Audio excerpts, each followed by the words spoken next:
Rush hour at Megamart supermarket. Bright lights, crowded aisles. Vivian Cross, young beautiful CEO in a red business dress, was selecting wine when suddenly two men pressed close. One pressed a small knife against her side. "Don't move or she gets hurt." Customers panicked. Some screamed. Security hadn't reacted yet. At the nearby aisle, Noah Cole, 35, single dad, quietly squeezed his 8-year-old daughter Lily's hand. He twisted the red cord bracelet on his wrist, his voice cutting calmly through the chaos. "You just picked the wrong father and daughter to threaten." The entire supermarket went silent. Vivian turned, eyes wide with shock. Noah Cole lived in the spaces between other people's notice. At 35, he was IT support by day and night security guard 3 evenings a week. Single dad to Lily since his wife died in a car accident 2 years ago. Every dollar counted, every shift mattered, every moment with his daughter was precious. Tonight's Megamart trip was carefully budgeted. Lily sat in the shopping cart, swinging her legs, clutching a piece of paper covered in crooked blue handwriting. Milk, bread, small bear. The bear was underlined 3 times, her reward for straight A's. The red cord bracelet around Noah's wrist was Lily's creation, braided from yarn during one of his panic attacks after Sarah's funeral. "When you get scared, Daddy, touch the red string and remember to breathe," she'd said. "I made it so you stay calm." He touched it now out of habit. Megamart at rush hour was controlled chaos, the kind of environment where someone could disappear without anyone noticing. Noah hadn't always been invisible. Before Sarah's death, he'd been a respected security training specialist for Port Authority, teaching conflict resolution and crisis management to officers and corporate clients. His expertise in reading body language in diffusing volatile situations had earned him recognition in professional circles. The job paid well, but the hours were unpredictable, sometimes requiring overnight travel for training sessions across the state. After Sarah died, everything changed. Lily needed stability, routine, a father who was present rather than just financially providing. So Noah had traded his prestigious position for predictable hours. IT support during school days and night security at a local business park 3 evenings a week when his in-laws could watch Lily. The career change meant a significant pay cut, but it gave him what mattered most: time with his daughter. The panic attacks had started a month after the funeral. They would strike without warning, his heart racing, breath caught in his lungs, the world narrowing to a pinpoint. The first time it happened, Lily had found him hunched over in the hallway, gasping for air. Instead of being frightened, she'd simply taken it in hand and placed it over her heart. "Feel my breathing, Daddy," she'd whispered. "Slow, like mine." The next day, she presented him with the red bracelet, her small fingers carefully braiding the yarn while explaining that red was the color of courage and love. Noah's training had taught him to manage crisis situations, but his daughter had taught him how to breathe through his own. That's when he saw her, Vivian Cross, red business dress, designer heels, moving through the wine section with practiced arrogance, CEO of Cross Tech Industries, where Noah had done contract IT work 6 months ago. She treated him like furniture then, complained to her assistant about the slow internet guy within his earshot. When Noah's equipment cart accidentally brushed her desk, she'd snapped, "Be careful. You damage something expensive, you'll be paying it off forever." And the humiliation had been complete and casual, another invisible worker dismissed by someone who mattered. Now here she was, selecting wine that cost more than Noah's weekly grocery budget. "Daddy, look at the bears," Lily pointed at a stuffed animal display. "After we get milk and bread, sweetheart." That's when Noah noticed them. 2 men, mid-30s, moving through the store with purpose. They weren't shopping. Their eyes tracked Vivian's movement, positioning themselves to intercept her path. The coordination was subtle but unmistakable. When Vivian moved toward the wine section, they split up. One went to the aisle's end, the other circled to approach from the opposite direction. Military precision disguised as casual browsing. Noah's security training kicked in. These weren't opportunistic criminals. This was planned. He maneuvered his cart closer while keeping Lily occupied with her shopping list. The men communicated through subtle gestures, head nods, hand signals. Professional criminals with a specific target. When the taller man adjusted his jacket, Noah glimpsed what he was carrying: a utility knife. Small, retractable blade, meant to intimidate, not kill, but dangerous enough. "Daddy, why are those men watching the pretty lady?" Lily whispered. Noah's blood chilled. If his 8-year-old could see the threat, it was already too late for subtlety. The men were closing in. Vivian, oblivious, continued examining wine labels. Other customers moved through their routines, unaware that a crime was about to unfold in broad fluorescent lighting. Noah squeezed the red cord bracelet, feeling its rough texture against his skin, a reminder of what mattered most: protecting innocent people, especially his daughter, from the violence that some people brought into ordinary spaces. He'd walked away from security work after Sarah died, choosing IT contracts and part-time shifts that let him be present for Lily. But training didn't disappear. Instincts didn't fade. The ability to read dangerous situations and respond appropriately, that stayed with you. "Lily, keep looking at your list for me, okay?" he said quietly. "Are we in trouble, Daddy?" "No, baby, but someone else might be, and Daddy needs to help." She nodded solemnly, the way children do when they sense adult seriousness without understanding its full weight. Noah positioned their cart strategically, giving himself clear sightlines and potential resources. Some trips to the supermarket were about groceries. Others were about preventing someone from getting hurt. As Noah continued observing, a flicker of recognition crossed his face. The shorter of the two men, there was something familiar about his movements, the way he scanned the environment. Noah had seen those mannerisms before, in training sessions he'd conducted years ago. The realization hit him with unexpected force. Jason Mercer, former security professional who'd attended Noah's conflict management course at Port Authority. He'd been promising, attentive, asking intelligent questions about threat assessment. What was he doing here, clearly coordinating a planned attack?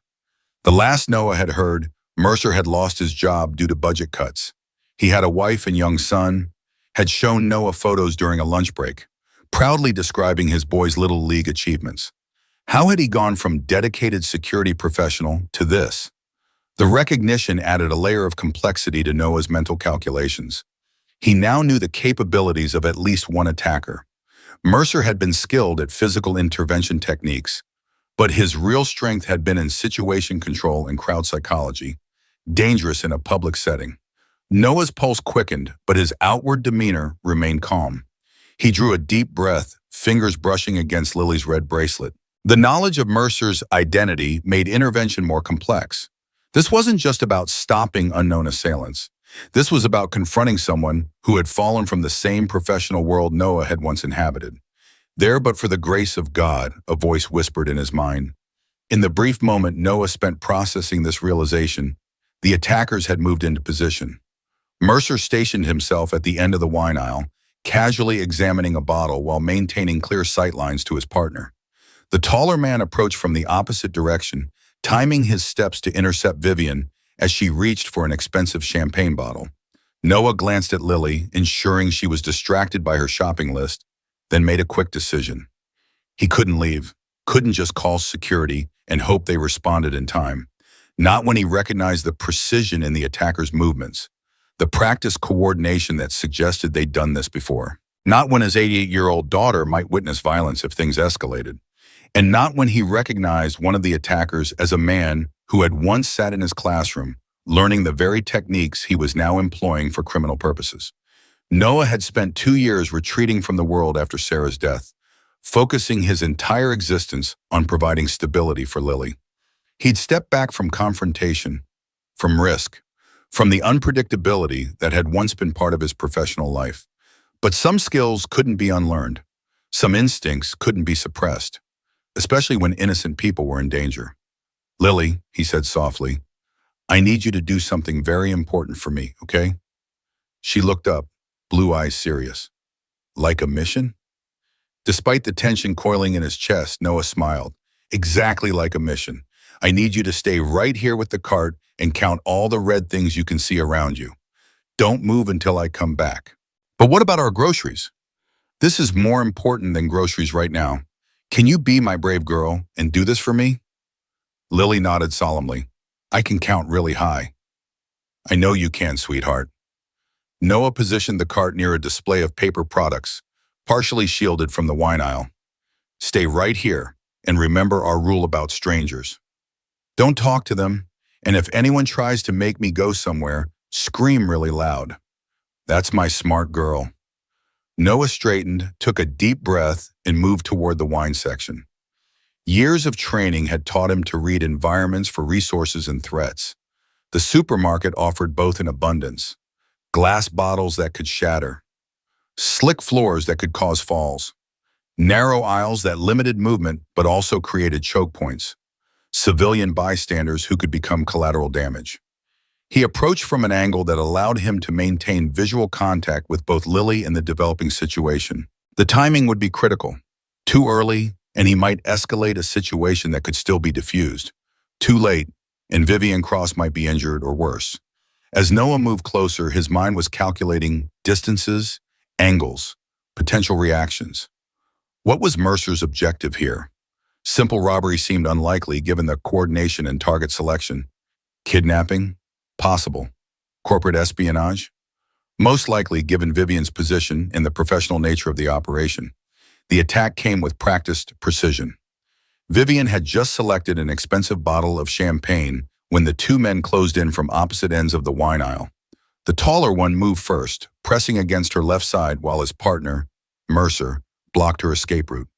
"Don't make a sound," the tall man whispered, something sharp pressing against her ribs through the red fabric. "Walk with us toward the back exit, nice and quiet." The champagne bottle slipped from Vivian's fingers, shattering against the floor with a sound that cut through the ambient supermarket noise like a gunshot. Customers nearby turned to look, saw the broken glass and the knife now visible against Vivian's dress, and began to scatter, but not to help, to avoid getting involved. "Please," Vivian's voice cracked with panic as she scanned the faces around her. "Someone help me." The response was immediate and heartbreaking. People looked away, grabbed their children closer, pretended they hadn't seen anything. One woman with a full cart actually laughed. "Looks like the rich lady's having problems. Maybe if she wasn't so high and mighty all the time, someone might actually care." Another customer nodded. "I recognize her from the news. Crosstech CEO, always talking about cutting costs and laying people off."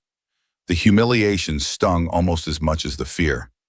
Vivian had spent years cultivating an image of power and control. Now she was reduced to begging strangers for help while they debated whether she deserved it. Meanwhile, Noah was calculating. The supermarket's layout favored the attackers. The wine section connected to a service corridor that led to the loading docks, perfect for extraction. The narrow aisles limited response options. Security cameras had blind spots near the service areas. But the criminals had made tactical errors too. Their utility knives were intimidation tools, not weapons. The retractable blades would fold under pressure in a real struggle. They were focused entirely on controlling Vivian, with no awareness of their surroundings or potential threats. Most critically, they were operating during peak family shopping hours, with children everywhere. Professional criminals should have avoided the collateral complications. Noah quietly repositioned himself while keeping visual contact with Lily, who was diligently counting red objects from her stationary position by the paper towels. "Can we get my bear now, Daddy?" she called out, still clutching her shopping list. "In just a minute, sweetheart. Keep counting for me." The attackers were moving Vivian toward the service corridor, using the crowd's reluctance to intervene as cover. Store security was nowhere visible, probably dealing with some minor crisis in electronics or dealing with a shoplifter, leaving this section unmonitored.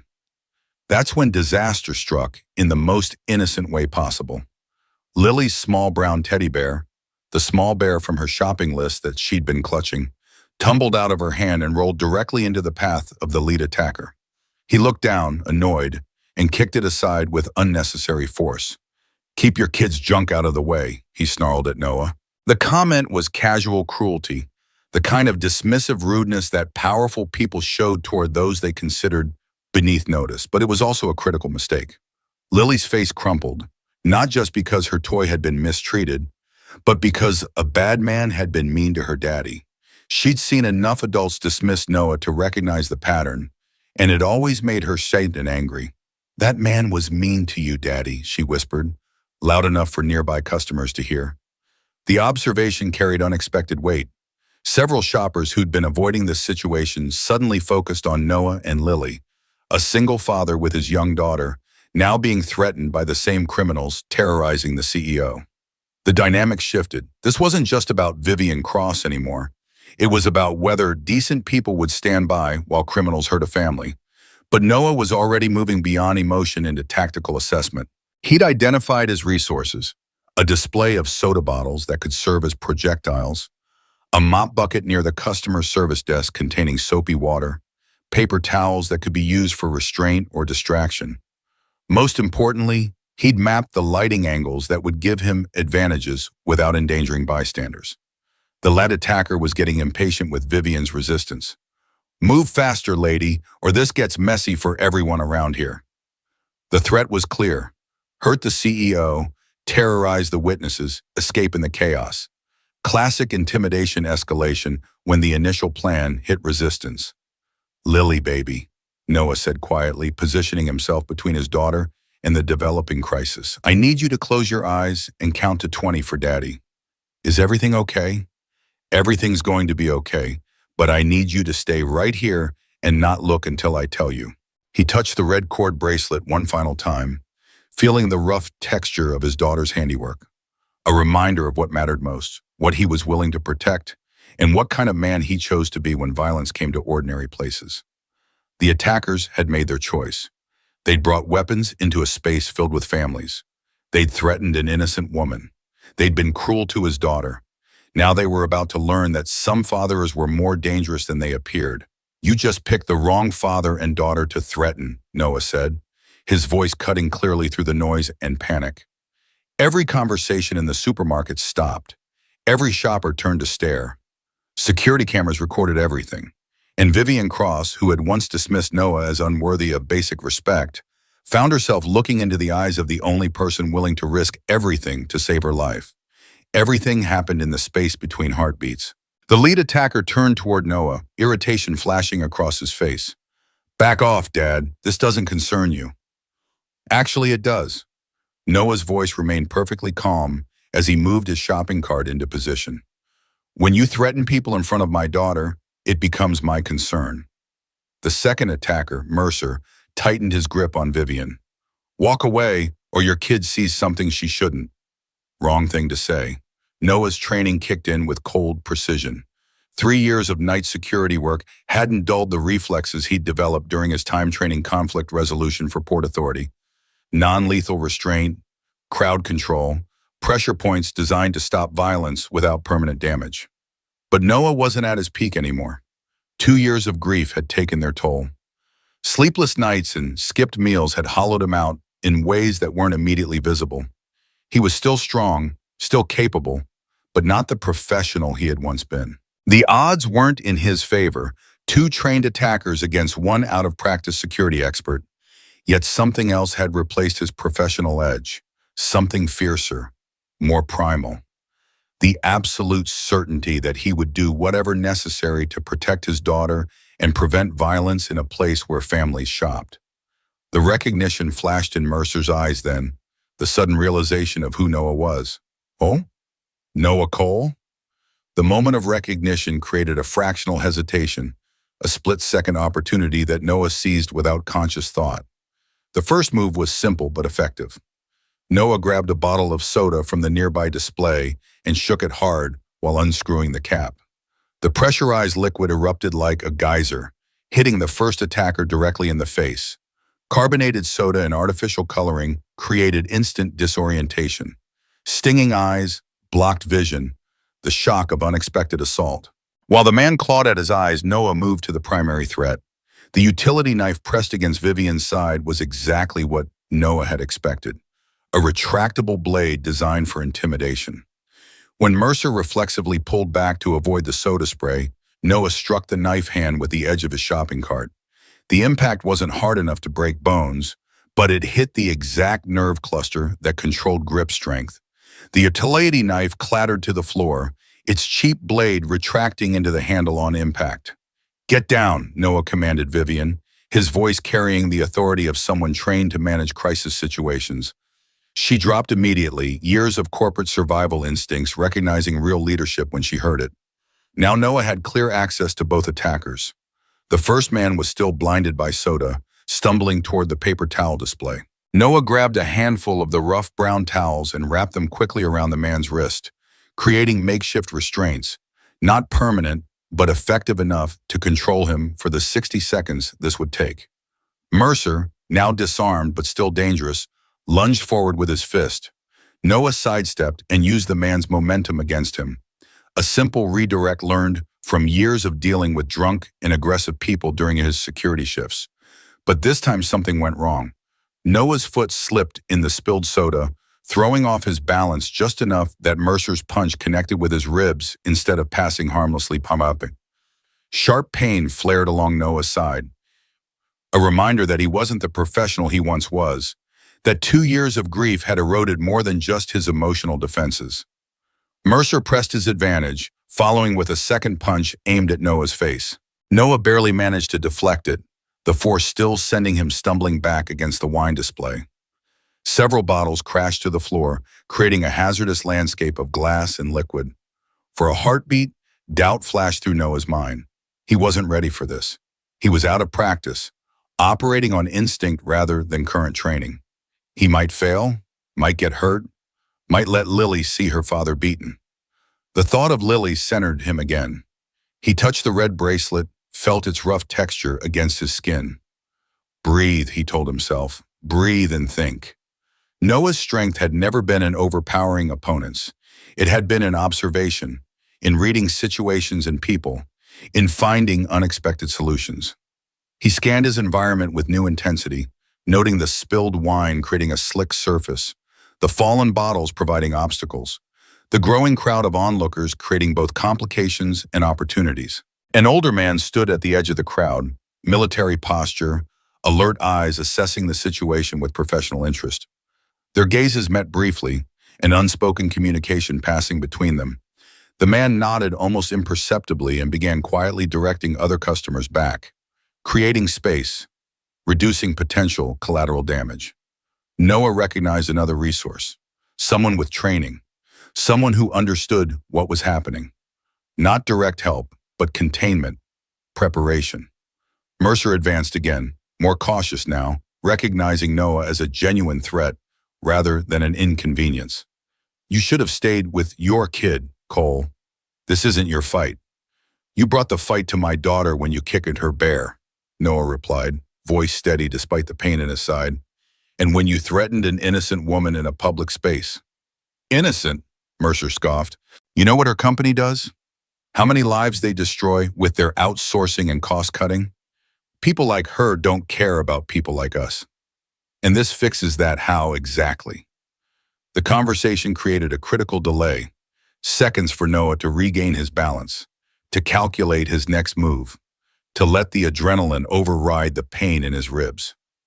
The first attacker was recovering now, wiping soda from his eyes with his free hand, the paper towel restraint still limiting his mobility, but not completely disabling him.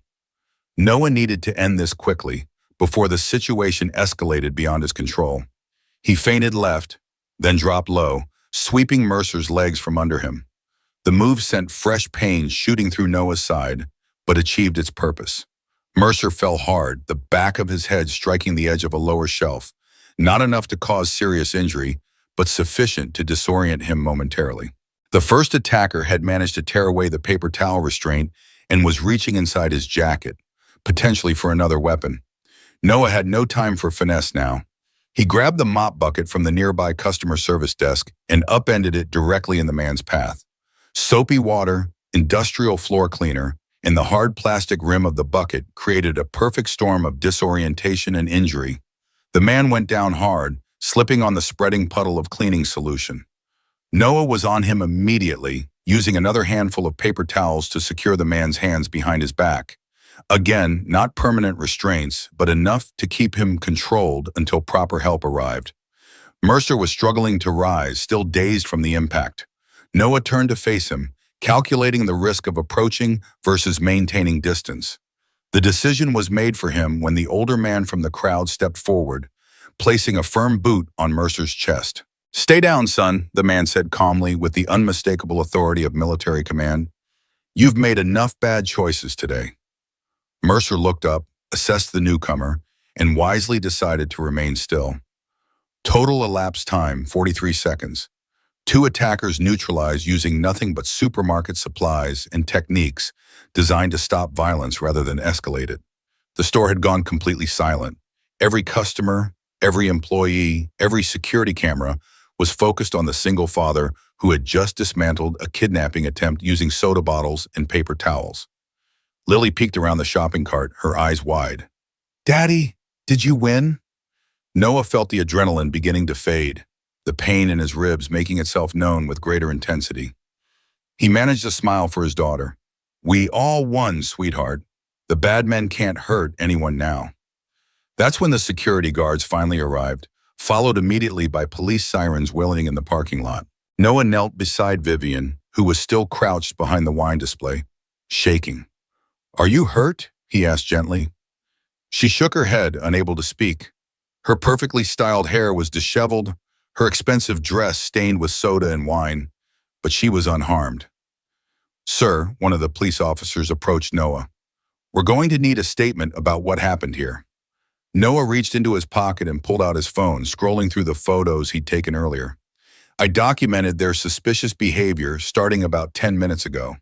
Coordinated movement, targeting behavior, weapons assessment. I have timestamps and clear images of both suspects." The officer stared. "You were gathering evidence before the attack even started?" "Security training, old habits." Noah handed over his phone. "You'll also want to check the store cameras. I positioned myself to make sure everything was captured clearly." A murmur rippled through the crowd of onlookers. This wasn't just a lucky intervention by a concerned citizen. This was professional-level threat assessment and response. Vivian slowly stood up, using the wine rack for support. She looked at Noah with an expression somewhere between gratitude and disbelief. "I know you," she said quietly. "You worked at Cross Tech. IT support." "Contract work, 6 months ago," Noah confirmed, wincing slightly as he straightened, one arm wrapped protectively around his ribs.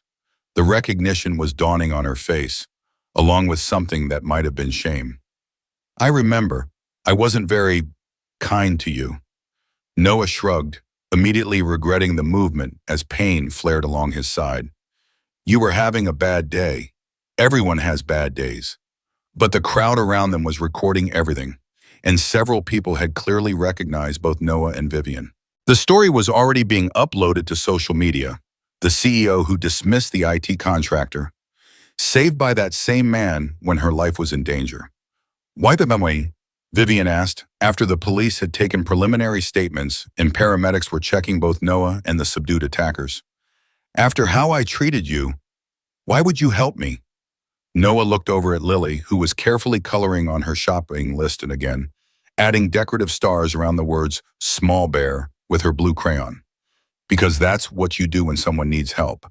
And because I want my daughter to grow up in a world where people protect each other, even when it's inconvenient or dangerous." The police finished securing the two attackers, both of whom were conscious but thoroughly subdued. The older man who had helped Noah approached, introducing himself as Frank Donovan, retired Marine Corps. "Good work, son," he said, shaking Noah's hand. "Haven't seen civilian intervention like that since I left the service. You've had training." "Some," Noah admitted, "not as current as I should be." "Current enough." Frank nodded toward the attackers being led away. "You handled that better than most would have, especially protecting the civilians and minimizing damage."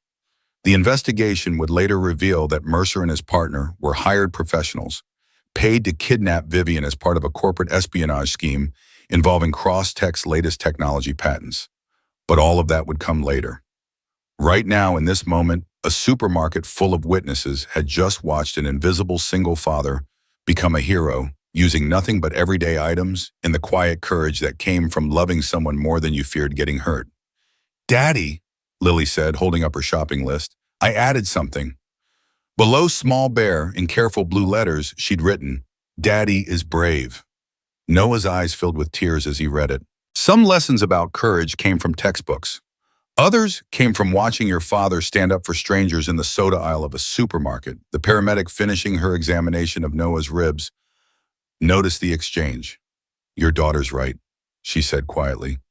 What you did was incredibly brave, incredibly foolish too, but brave. Are you going to need x-rays, sir? Her partner asked, indicating Noah's ribs. Noah shook his head. Just bruised, I think. I've had worse. At least let us wrap them for you. As the paramedics applied a supportive bandage around Noah's midsection, Vivian approached again. She'd been giving her statement to the police, and the shock was beginning to wear off, replaced by something more complex, a mixture of gratitude and uncertainty. The officers say I owe you my life, she said. They think these men were planning to use me to access proprietary technology at Crosstech. She hesitated, clearly uncomfortable with vulnerability. I'm not good at this sort of thing, but thank you. Noah nodded, accepting her thanks without making it more difficult for her. How did you know? She asked. What to look for, I mean.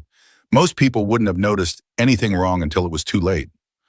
I used to train security personnel in threat assessment and intervention techniques, Noah explained, before I switched to IT work. Why would anyone make that career change? The question wasn't asked unkindly, just with genuine curiosity. Noah looked over at Lily, now happily examining her recovered teddy bear for damage. My wife died 2 years ago. Car accident. Lily needed stability more than we needed the extra income from my security work. I 8 contracts, let me be home when she gets out of school, and my night security shifts are only when my in-laws can watch her. Understanding dawned on Vivian's face. You gave up your career for your daughter. I changed careers for my daughter, Noah corrected gently. It's not the same thing. Before Vivian could respond, a flurry of activity at the store entrance announced the arrival of more police, along with what appeared to be corporate security personnel in suits. Ms. Cross, one of the suited men, approached urgently. Are you all right? The board has been notified of the incident, and they're extremely concerned. I'm fine, Thomas, thanks to Mr. Cole here. Vivian gestured toward Noah. He intervened when no one else would. Thomas gave Noah a cursory glance, the kind of assessment that categorized and dismissed someone in the same moment. Yes, well, we'll make sure he receives an appropriate thank you. Right now, we need to get you somewhere secure. The media is already gathering outside. The supermarket manager approached, looking both concerned and calculating, aware that her store was about to receive an unprecedented amount of publicity. Mr. Cole, is there anything we can do for you and your daughter? Perhaps complimentary groceries for your trouble? Noah shook his head. We just need to finish our shopping list. Milk, bread, and he smiled at Lily, one small bear. Of course. Please allow me to personally assist you. As the manager led Noah and Lily toward the dairy section, Vivian called after them. Mr. Cole, Noah, I'm sure we'll speak again soon. Crosstech owes you a considerable debt. Noah nodded politely but said nothing. He had no expectation of further interaction with Vivian Cross or her company. The gulf between their worlds was too wide, the encounter merely a momentary intersection of two very different lives. By tomorrow, she would be back in her executive suite, and he would be troubleshooting printer connections in office cubicles. Some distances couldn't be bridged by a single act of courage, no matter how dramatic. Frank Donovan, the retired Marine, fell into step beside Noah as they walked. Got a minute, son? Looks like I'm being escorted on a VIP shopping trip, Noah replied with a wry smile, gesturing to the hovering manager. You handled yourself well back there, but you're favoring your left side. Ribs? Noah nodded. Nothing serious. Still might put you out of commission for a few days. You mentioned night security work? 3 evenings a week. Why? Frank handed Noah a business card. I run a security consulting firm, nothing fancy, mostly training for corporate clients, some risk assessment, always looking for people who can actually handle themselves in real situations, not just talk about theory. Give me a call when those ribs heal up. Might have some flexible work that pays better than night shifts. Noah took the card, surprised. I appreciate it, but my schedule's pretty tight with Lily. Family comes first, Frank agreed. That's why all my contractors set their own hours. Think about it. World needs more men like you teaching others how to handle themselves. With that, the older man nodded respectfully and walked away, leaving Noah holding the business card and feeling as though the ground had shifted beneath his feet. "Daddy, can we get ice cream too?" Lily asked, oblivious to the significant exchange that had just occurred. "Since you were a superhero today?" Noah tucked the card into his pocket and smiled at his daughter. "I think that can be arranged, sweetheart." By the time they finished their shopping, the media presence outside the store had grown considerably. Noah guided Lily toward the side exit, hoping to avoid the cameras. The last thing he wanted was his daughter's face splashed across the evening news. But as they loaded their groceries into their modest sedan, a reporter spotted them. Sir, are you the man who stopped the attack on Vivian Cross?" Noah placed himself between the approaching reporter and Lily. "No comment, please. My daughter's had enough excitement for one day." "The video's already going viral," the reporter persisted. "People are calling you the grocery store hero. Can you just tell us what made you step in when everyone else backed away?" "Please," Noah said firmly. "We just want to go home." Recognizing Noah's protective stance, the reporter backed off slightly. "Of course, but people will want to know your story. Would you consider an interview later on your terms?" "Maybe, not today." As Noah drove home, Lily fell asleep in her car seat, clutching her new teddy bear. The events of the day had exhausted her, the excitement giving way to the deep, unburdened sleep that only children seem capable of achieving.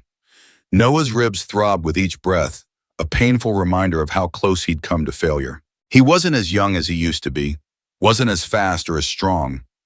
If Frank hadn't stepped in to help with Mercer, if the attackers had been armed with real weapons instead of utility knives, if they'd been more prepared for resistance, the outcome could have been very different.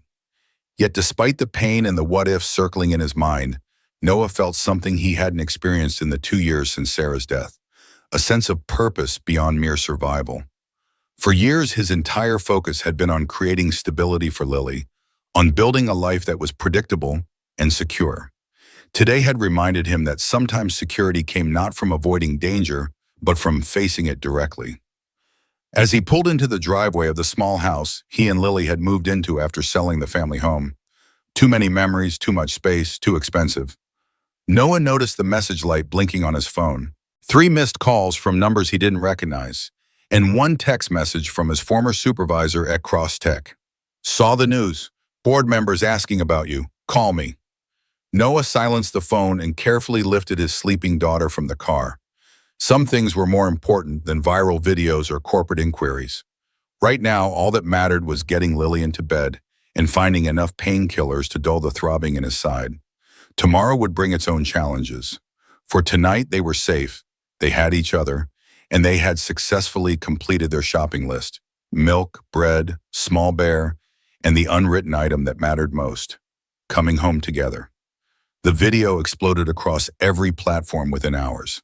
Single dad saves CEO from kidnapping using soda bottles and paper towels became the most watched story of the week.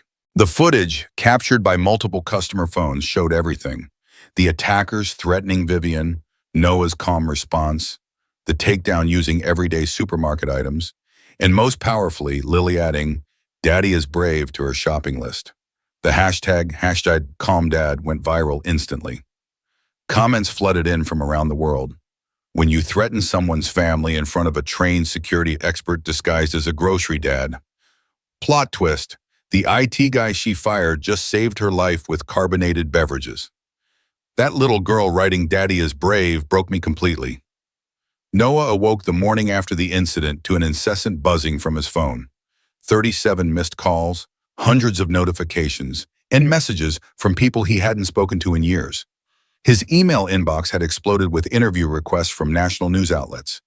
Even his rarely used social media accounts were flooded with friend requests and messages. He set the phone down with a grimace, the movement sending a sharp reminder of yesterday's confrontation shooting through his ribs. The bruising had blossomed overnight, painting his left side in spectacular shades of purple and blue. The paramedic had been right. Nothing broken, but he wouldn't be moving comfortably for at least a week. "Daddy, are you famous now?" Noah turned to find Lily standing in his bedroom doorway, still in her unicorn pajamas, hair tousled from sleep. She clutched her new teddy bear, now wearing a makeshift bandage where its arm had been reattached after yesterday's incident. Not famous, sweetheart, just in the news a little bit. Mrs. Peterson next door called. She said you're on TV. Noah sighed. Of course they were on television. The confrontation had everything the media craved: danger, heroism, a cute kid, and a wealthy CEO humbled by ordinary citizens. Add in the David versus Goliath dynamic of an IT contractor saving the executive who dismissed him, and it was irresistible. How about some breakfast? Noah deflected, pushing himself upright with a carefully concealed wince. Pancakes? While Lily arranged her stuffed animals at the kitchen table, Noah turned on the coffee maker and tried to ignore the insistent buzzing of his phone. He needed normalcy this morning, routine and quiet to process what had happened and decide how to move forward. Fame, even 15 minutes of it, wasn't something he had ever sought or wanted. The pancake batter was just beginning to bubble when a firm knock sounded at the front door. Noah tensed, immediately alert. Nobody knocked on their door at 7:30 a.m. on a Saturday. "Stay here, Lily," he said, turning down the burner. "Keep an eye on the pancakes for me." She nodded solemnly, accepting the wooden spoon he handed her as if it were a sacred trust. The peephole revealed a professionally dressed woman with a tablet and a determined expression. Not media, they would have brought cameras. Process server, maybe? Insurance representative? Noah opened the door cautiously, keeping his body positioned to block any view into the house where Lily might be visible. "Mr. Cole? Noah Cole?" The woman's tone was brisk but not unfriendly. "Yes, how can I help you?" She extended her hand. "Rebecca Winters, Chief of Security for Cross Technologies. May I have a moment of your time?" Noah didn't take her hand immediately, assessing the situation. "It's Saturday morning, Ms. Winters. I'm making breakfast for my daughter." "I understand, and I apologize for the intrusion." She lowered her hand without offense. "However, the matter is time-sensitive and directly related to yesterday's incident. 10 minutes, that's all I ask." Noah considered his options. Turning her away would only delay the inevitable. Crosstech would want statements, perhaps liability waivers. Better to handle it now than have it hanging over his head. 10 minutes, he agreed, stepping back to allow her entry. "I have pancakes on the stove." Rebecca followed him to the kitchen where Lily was carefully watching the pancake batter, spoon poised for action. "You must be Lily," Rebecca said, her professional demeanor softening slightly. "I've heard you're an excellent shopping list manager." Lily looked to her father for guidance on how to respond to this stranger. At his reassuring nod, she replied, "I write very neatly with blue crayon. Are you one of the people who was mean to Daddy at his work?" The directness of the question seemed to catch Rebecca off guard. She recovered quickly. "No, I'm new at Cross Technologies. In fact, I started after your daddy finished his contract with us." Noah returned to the stove, flipping pancakes while keeping one ear on the conversation. "What can I do for Crosstech on a Saturday morning, Ms. Winters?" Rebecca placed her tablet on the counter, careful to keep it away from potential pancake splatter. "First, I want to personally thank you for what you did yesterday. Vivian Cross is not just our CEO.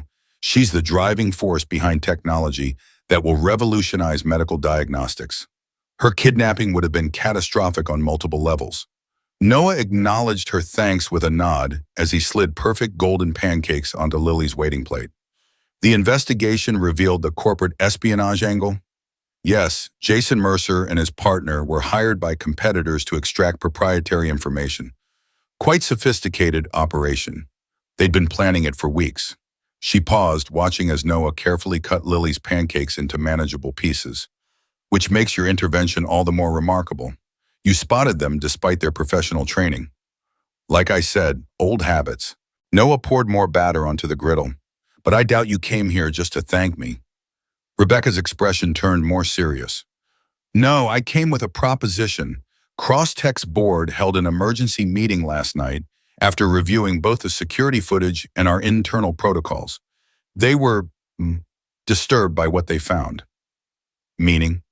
"Meaning that 6 months ago, when you did work for us, you submitted a comprehensive security assessment that identified significant vulnerabilities in our executive protection protocols. An assessment that Vivian rejected as unnecessarily expensive and paranoid." Noah remembered the report well. He'd spent extra hours compiling it, going beyond his IT contract to highlight security concerns he'd noticed throughout the building. Doors that remained unlocked, blind spots in camera coverage, staff who wore identification badges in public, making them identifiable as cross-tech employees. Vivian had dismissed his concerns without reading past the first page. Yesterday proved every point in your rejected assessment, Rebecca continued. Our executive protection failed completely, leaving our CEO vulnerable to exactly the kind of targeted attack you warned about. Lily, having finished her pancakes, was now drawing on a placemat, seemingly absorbed in her artwork, but obviously listening to every word. Again, I appreciate the acknowledgement, Noah said, serving himself breakfast and gesturing to offer some to Rebecca, who declined with a polite wave. But I'm still not seeing why this required a Saturday morning house call. Rebecca straightened, shifting into what Noah recognized as a prepared pitch.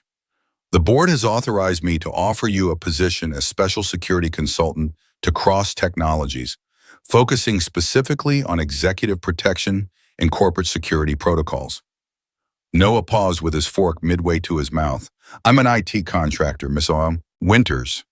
You're a former Port Authority security trainer with expertise in threat assessment and nonviolent intervention who happens to also have IT skills. Your dual background is precisely what makes you valuable to us. She slid the tablet toward him, displaying a contract with terms that made Noah's eyebrows rise involuntarily. The salary was nearly triple his current combined income from IT work and night security shifts. This is generous, he admitted, scanning the key points. But also impossible. I'm a single parent. My entire work schedule is built around being available for Lily. Rebecca nodded as if she'd anticipated this objection. The position includes flexible hours, the ability to work remotely 3 days a week, and complete autonomy in setting your on-site schedule. We're not asking you to change your priorities, Mr. Cole. We're offering to align our needs with them. Lily, who had been quietly drawing, suddenly spoke up. Does this mean Daddy won't have to work at night anymore? Because Grandma says he works too much and gets tired. The innocent question hit Noah with unexpected force. His night security shifts meant time away from Lily, evenings when he came home exhausted, mornings when he struggled to be fully present for her. He'd accepted it as necessary sacrifice, the cost of providing stability after Sarah's death. That would be entirely up to your father, Rebecca told Lily. But yes, this job would mean no more night shifts. She turned back to Noah. The board also authorized me to inform you that Cross-Tech will be covering all educational expenses for Lily through college, regardless of whether you accept the position. It's a separate matter, not contingent on your decision. Noah set down his fork, momentarily speechless. Lily's education fund had been depleted after Sarah's medical expenses and funeral costs. Rebuilding it had been a constant, nagging worry in the back of his mind. Why, he finally asked, why go to these lengths? Rebecca's professional veneer cracked slightly, showing a glimpse of genuine emotion. Because everyone saw that video, Mr. Cole. Everyone saw a man who had been treated poorly by our company put himself at risk to save our CEO. The contrast between your actions and how Cross-Tech handled your previous contributions. It's not a narrative any corporation wants associated with their brand. Ah, there it was. The real motivation. Damage control. The viral video wasn't just showing Noah's heroism, it was highlighting Cross-Tech's callous treatment of the very person who had tried to prevent the situation.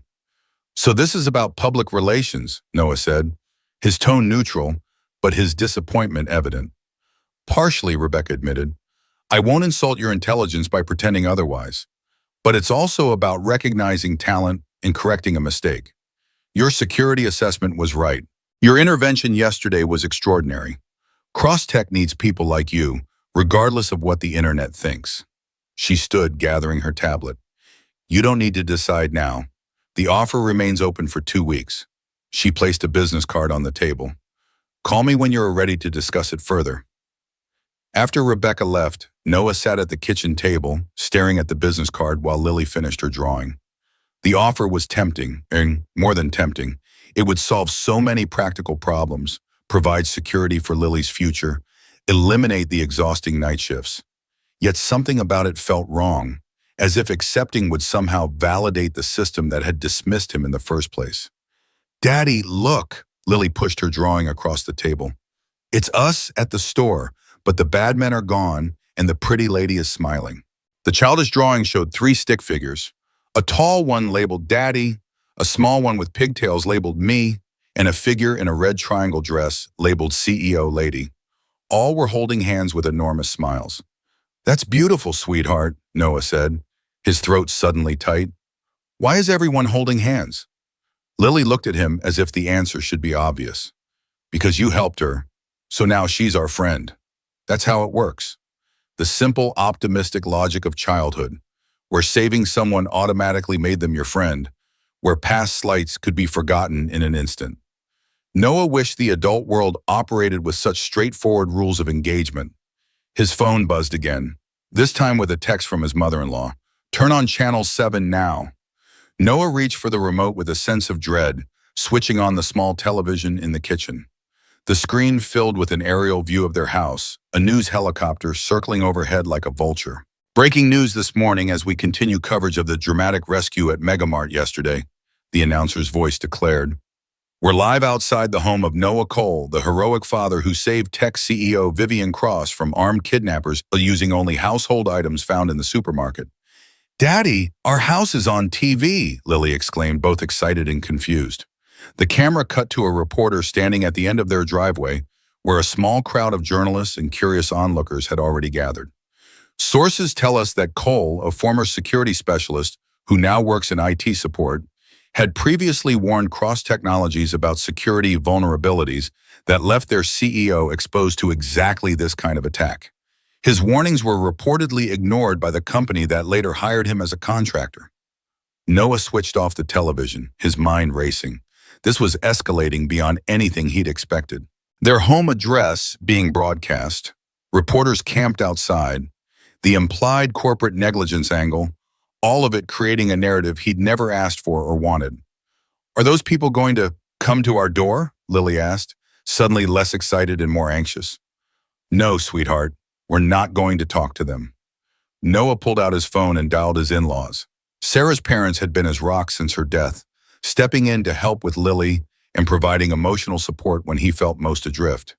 "Hey, Barbara, it's me. You've seen the news?" "Yeah. I was hoping we could come over for the day, maybe stay the night." The reporters, "Exactly. We'll pack a bag, thanks." As Noah helped Lily gather her essentials for an overnight stay, his phone rang again. This time, the caller ID showed a number he recognized. Frank Donovan, the retired Marine who had helped subdue Mercer at the supermarket. "Cole, you've seen what's happening?" Frank's voice was gruff with concern. "Just did. We're heading to my in-laws until things calm down." "Good. These media frenzies burn hot but fast. Listen, I've got some experience managing this kind of attention. Military taught me a few things about deflecting unwanted spotlights. Want some advice?" Noah paused in the middle of packing Lily's favorite pajamas. "I'd appreciate it. Don't run. Control the narrative. Give them one interview on your terms at a neutral location. Answer their questions, be humble but confident, then firmly state that's all you're saying on the matter. They'll respect boundaries if you establish them clearly. And if they don't," Frank's chuckle held little humor, "then you call me and I'll show them what a cranky old Marine thinks about harassing a single father and his little girl." The offer of support, coming from a man he barely knew, caught Noah off guard. Since Sarah's death, he'd grown accustomed to handling everything alone, reluctant to lean on others beyond the practical childcare help from his in-laws. "I appreciate that," Noah said, meaning it. "One more thing," Frank added. "Whatever Crosstech offered you, and I'm sure they've approached you already, don't take the first offer. You've got leverage right now, use it." After ending the call, Noah finished packing and led Lily out the back door. They cut through the neighbor's yard with permission, avoiding the growing media presence at their front door, and made their way to where Noah had parked his car 2 blocks away as a precaution. "Is this like being a spy, Daddy?" Lily whispered dramatically as they moved through Mrs. Peterson's garden. "Something like that, sweetheart. We're just avoiding the cameras for a while."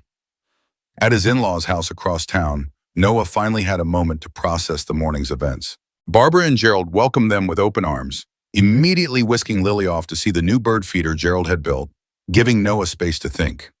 The kitchen table at the modest rancher had been the site of many family discussions over the years. Now Noah sat alone, Frank's business card in one hand, Rebecca Winters in the other, weighing options he'd never imagined having 24 hours ago. His phone buzzed with another text message, this one from a number he didn't recognize. "Mr. Cole, this is Vivian Cross. I need to speak with you personally, not through corporate representatives. Please call me at this number when you can." The message was surprising in both its directness and the fact that the CEO herself was reaching out rather than delegating the communication. Noah hesitated, then saved the number without responding. He needed time to think, to consider his options carefully rather than reacting to the cascade of attention. Gerald entered the kitchen, 2 cups of coffee in hand. Sarah's father had aged significantly since her death, grief etching deep lines around his eyes, but his practical, steady nature remained unchanged. "Thought you might need this," he said, sliding one mug across the table. "Lily's showing Barbara her bear and explaining how you rescued it from very bad men at the store. Quite the storyteller, our girl." Noah accepted the coffee gratefully. "It's getting complicated, Gerald." "Life has a way of doing that." The older man settled into the chair opposite. "Barbara's already fielded 6 calls from reporters who somehow got our number. You're big news, son." "Not by choice. Rarely is." Gerald studied him thoughtfully. "You know, when Sarah died, you withdrew from everything except Lily and work. Understandable. Grief takes different paths for different people. But I always wondered if you were using your responsibilities as a shield against rejoining the world." The observation, gentle but pointed, struck uncomfortably close to home. Noah had indeed retreated after Sarah's death, narrowing his focus to the essential task of providing for and protecting Lily.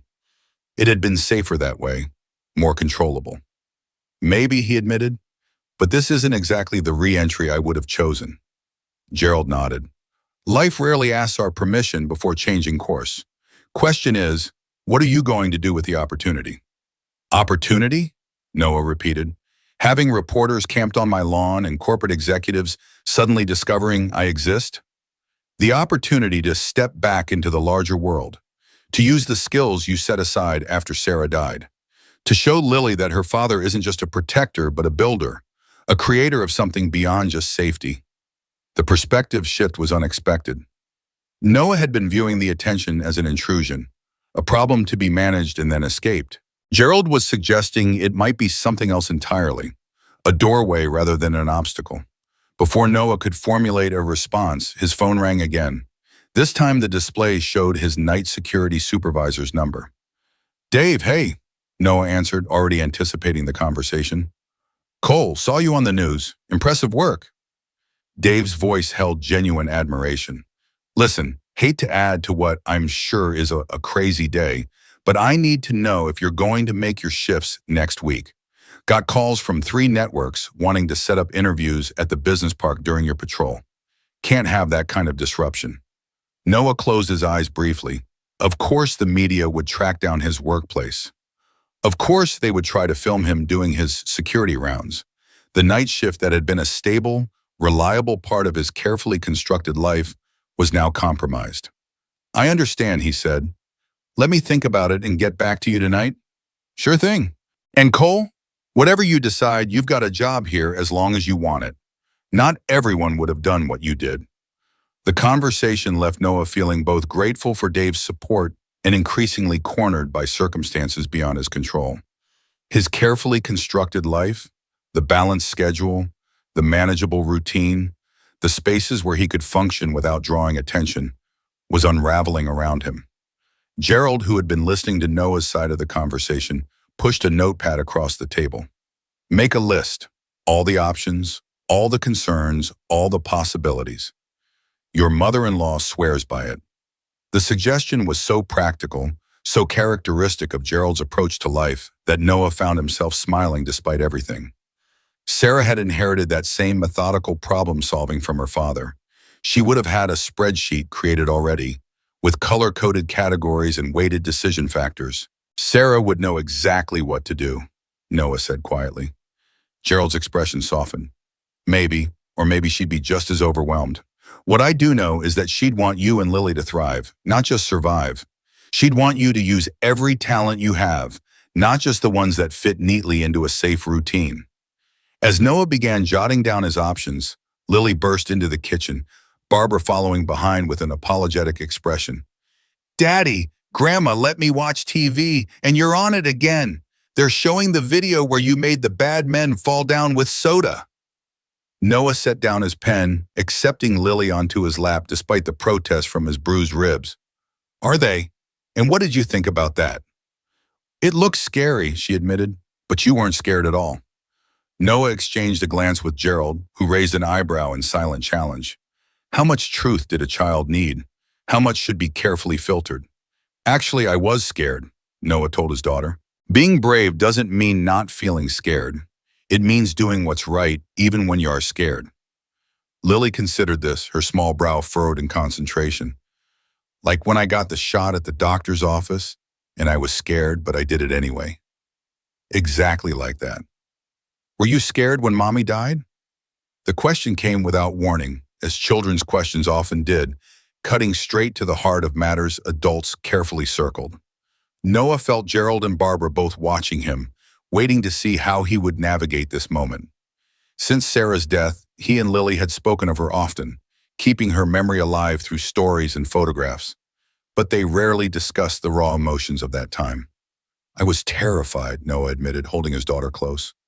More scared than I've ever been in my life. I was scared about taking care of you alone. Scared about how much it hurt to lose Mommy. Scared about what our life would look like without her. But you did it anyway, Lily said, making the connection herself. You were brave like at the store. I tried to be. Sometimes I wasn't very good at it. Sometimes I'm still not. Lily wrapped her arms around his neck, a gesture of comfort that nearly undid him. It's okay, Daddy. We can practice being brave together. Over Lily's shoulder, Noah saw Barbara wiping away a tear while Gerald nodded with quiet approval. The simple wisdom of children. That courage was a skill to be practiced, not an inborn trait some possessed and others lacked. That fear and bravery could coexist. That sometimes the most courageous acts happen not in supermarket confrontations, but in ordinary moments of grief and growth. That sounds like an excellent plan, sweetheart, Noah agreed, his voice rough with emotion. The rest of the day passed in the comforting routine of family time. Lunch in the backyard, Lily helping Gerald with his garden, Barbara showing Noah the scrapbook of news clippings she'd already begun collecting about his heroic adventure, as she called it. The normalcy was both soothing and slightly surreal, given the media circus likely still camped outside their home. By evening, Noah had made his decision. He called Dave and resigned from his night security position, explaining that the circumstances made it impossible to continue. Dave understood, even offering to keep the position open for a few months in case things changed.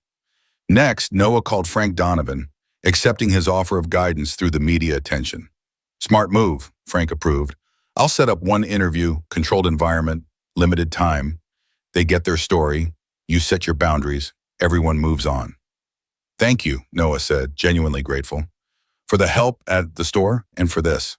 Marines look out for each other, even the almost Marines, Frank replied, referring to Noah's near enlistment years ago before a minor medical issue had disqualified him. Besides, what you did took guts. World needs more of that, not less. After putting Lily to bed in his old room at the in-laws, Noah finally steeled himself to return Vivian Cross's call. It was nearly 9 o'clock, possibly too late for a business call, but his intuition suggested this wasn't strictly business. She answered on the second ring, her voice crisp and alert. Mr. Cole, thank you for calling back. Ms. Cross, you wanted to speak with me? There was a brief pause, as if she were carefully considering her words. Yes, not as CEO to contractor, but as the woman you helped to the person who helped her. I'd like to meet somewhere private, away from corporate representatives and media. Noah hadn't expected this. The corporate job offer, yes. Media attention, certainly. But a personal meeting with the CEO whose dismissive treatment had been broadcast alongside his heroic intervention? That was unexpected. May I ask why? He inquired, keeping his tone neutral. Another pause. Because what happened yesterday wasn't just a security incident to me.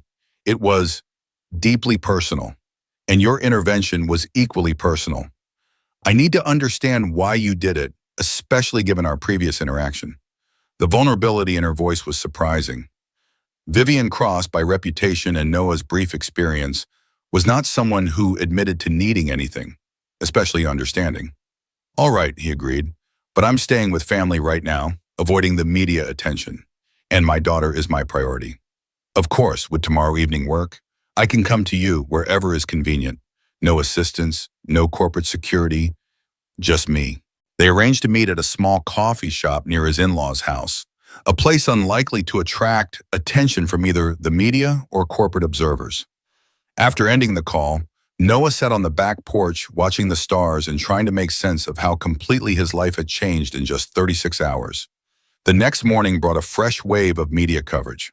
The story had evolved overnight, with new angles emerging as journalists dug deeper into both Noah's background and Cross Technologies' security practices. Someone had leaked portions of Noah's rejected security assessment, creating a narrative of corporate negligence that was rapidly gaining traction. They're calling it the warning they ignored, Barbara reported, showing Noah the headline on her tablet over breakfast. This says your security report specifically mentioned executive vulnerability during public appearances and recommended protocols that would have prevented the kidnapping attempt. Noah sighed. The report was much broader than that, covering everything from building access to information security. Someone's cherry-picking to make a better story. Gerald joined them at the table, his expression troubled. They're also digging into your background, son. That reporter on Channel 4 mentioned Sarah's accident, said it was what made you change careers. They're framing it as a tragic backstory for the hero. The intrusion into his personal tragedy hit Noah like a physical blow. Sarah's death wasn't a narrative device or a character motivation in some drama. It was the shattering of his world, the loss of his partner, the moment that had forever changed Lily's childhood. To see it reduced to a plot point in the media's constructed narrative felt like a desecration. "Daddy, can we go home today?" Lily asked, oblivious to the adult's concern as she carefully arranged fruit shapes on her pancake. "I need to water my plants, and Bear needs his special blanket from my room." The innocent question brought Noah back to the immediate concern, how to manage this situation while maintaining some normalcy for Lily. She couldn't stay isolated at her grandparents' house indefinitely, but returning home meant facing the media presence that had likely only grown since yesterday. Frank Donovan arrived mid-morning as promised, bringing with him a plan for handling the media attention. "I've arranged one interview, Diane Chen from National Morning. She's fair, professional, and won't sensationalize your story. The station has agreed to our terms. Neutral location, 30 minutes max, no questions about your daughter or your late wife, and a clear statement that this will be your only interview." "When?" Noah asked, impressed by the thoroughness of the arrangements. "Today at 3.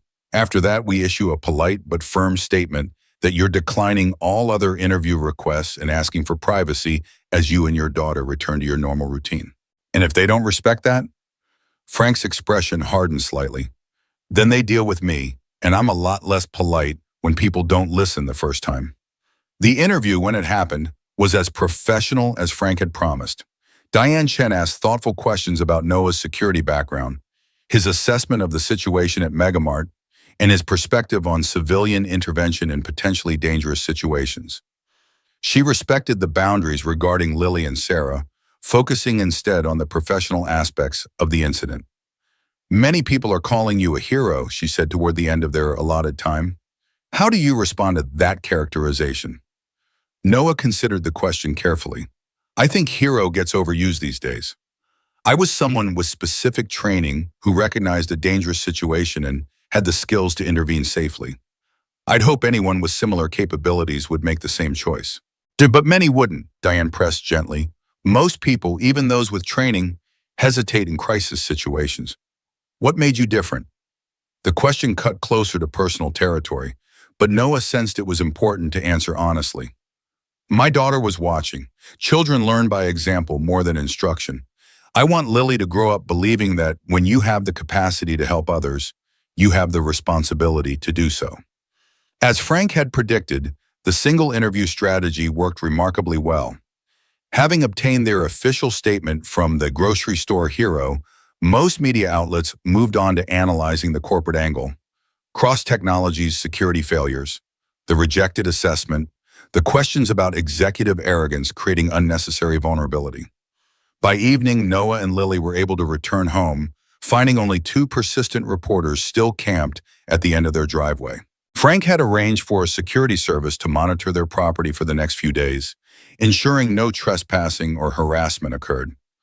"Thank you," Noah told Frank as they stood in the kitchen of his small house, finally returned to normal after the whirlwind of attention. "For everything." Frank waved away the gratitude. "Marines help Marines, even the almost ones. Besides, you remind me of my son. Same quiet strength, same core principles." A shadow crossed the older man's face. "Lost him in Afghanistan 8 years ago. He'd have handled that supermarket situation exactly as you did." The revelation explained much about Frank's investment in helping him. Noah extended his hand. "I'm honored by the comparison." Frank shook it firmly. "My offer of consulting work still stands when you are ready. No pressure, just an option." He headed for the door, then paused. "Word of advice about your meeting with Cross tonight. Listen more than you talk. People like her aren't used to being vulnerable. If she's reaching out personally, there's more happening than just corporate damage control." After Frank left and Lily was happily reunited with her plants and Bear's special blanket, Noah prepared for his meeting with Vivian. He chose casual but presentable clothing, jeans and a button-down shirt, deliberately avoiding anything that might suggest either deference or challenge. The coffee shop was quiet when he arrived, with only a few patrons scattered among the mismatched furniture. He selected a table in the back corner, positioned to see the entrance, while offering privacy from casual observation. Vivian Cross arrived exactly on time, dressed in a manner that surprised Noah. Gone were the power suits and intimidating heels. Instead, she wore simple dark jeans, a gray sweater, and minimal makeup.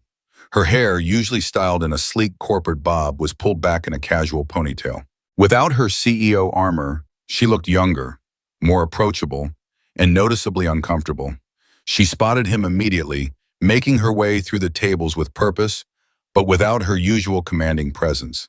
As she sat across from him, Noah noticed the faint shadows under her eyes, expertly concealed but visible up close, evidence of sleepless nights.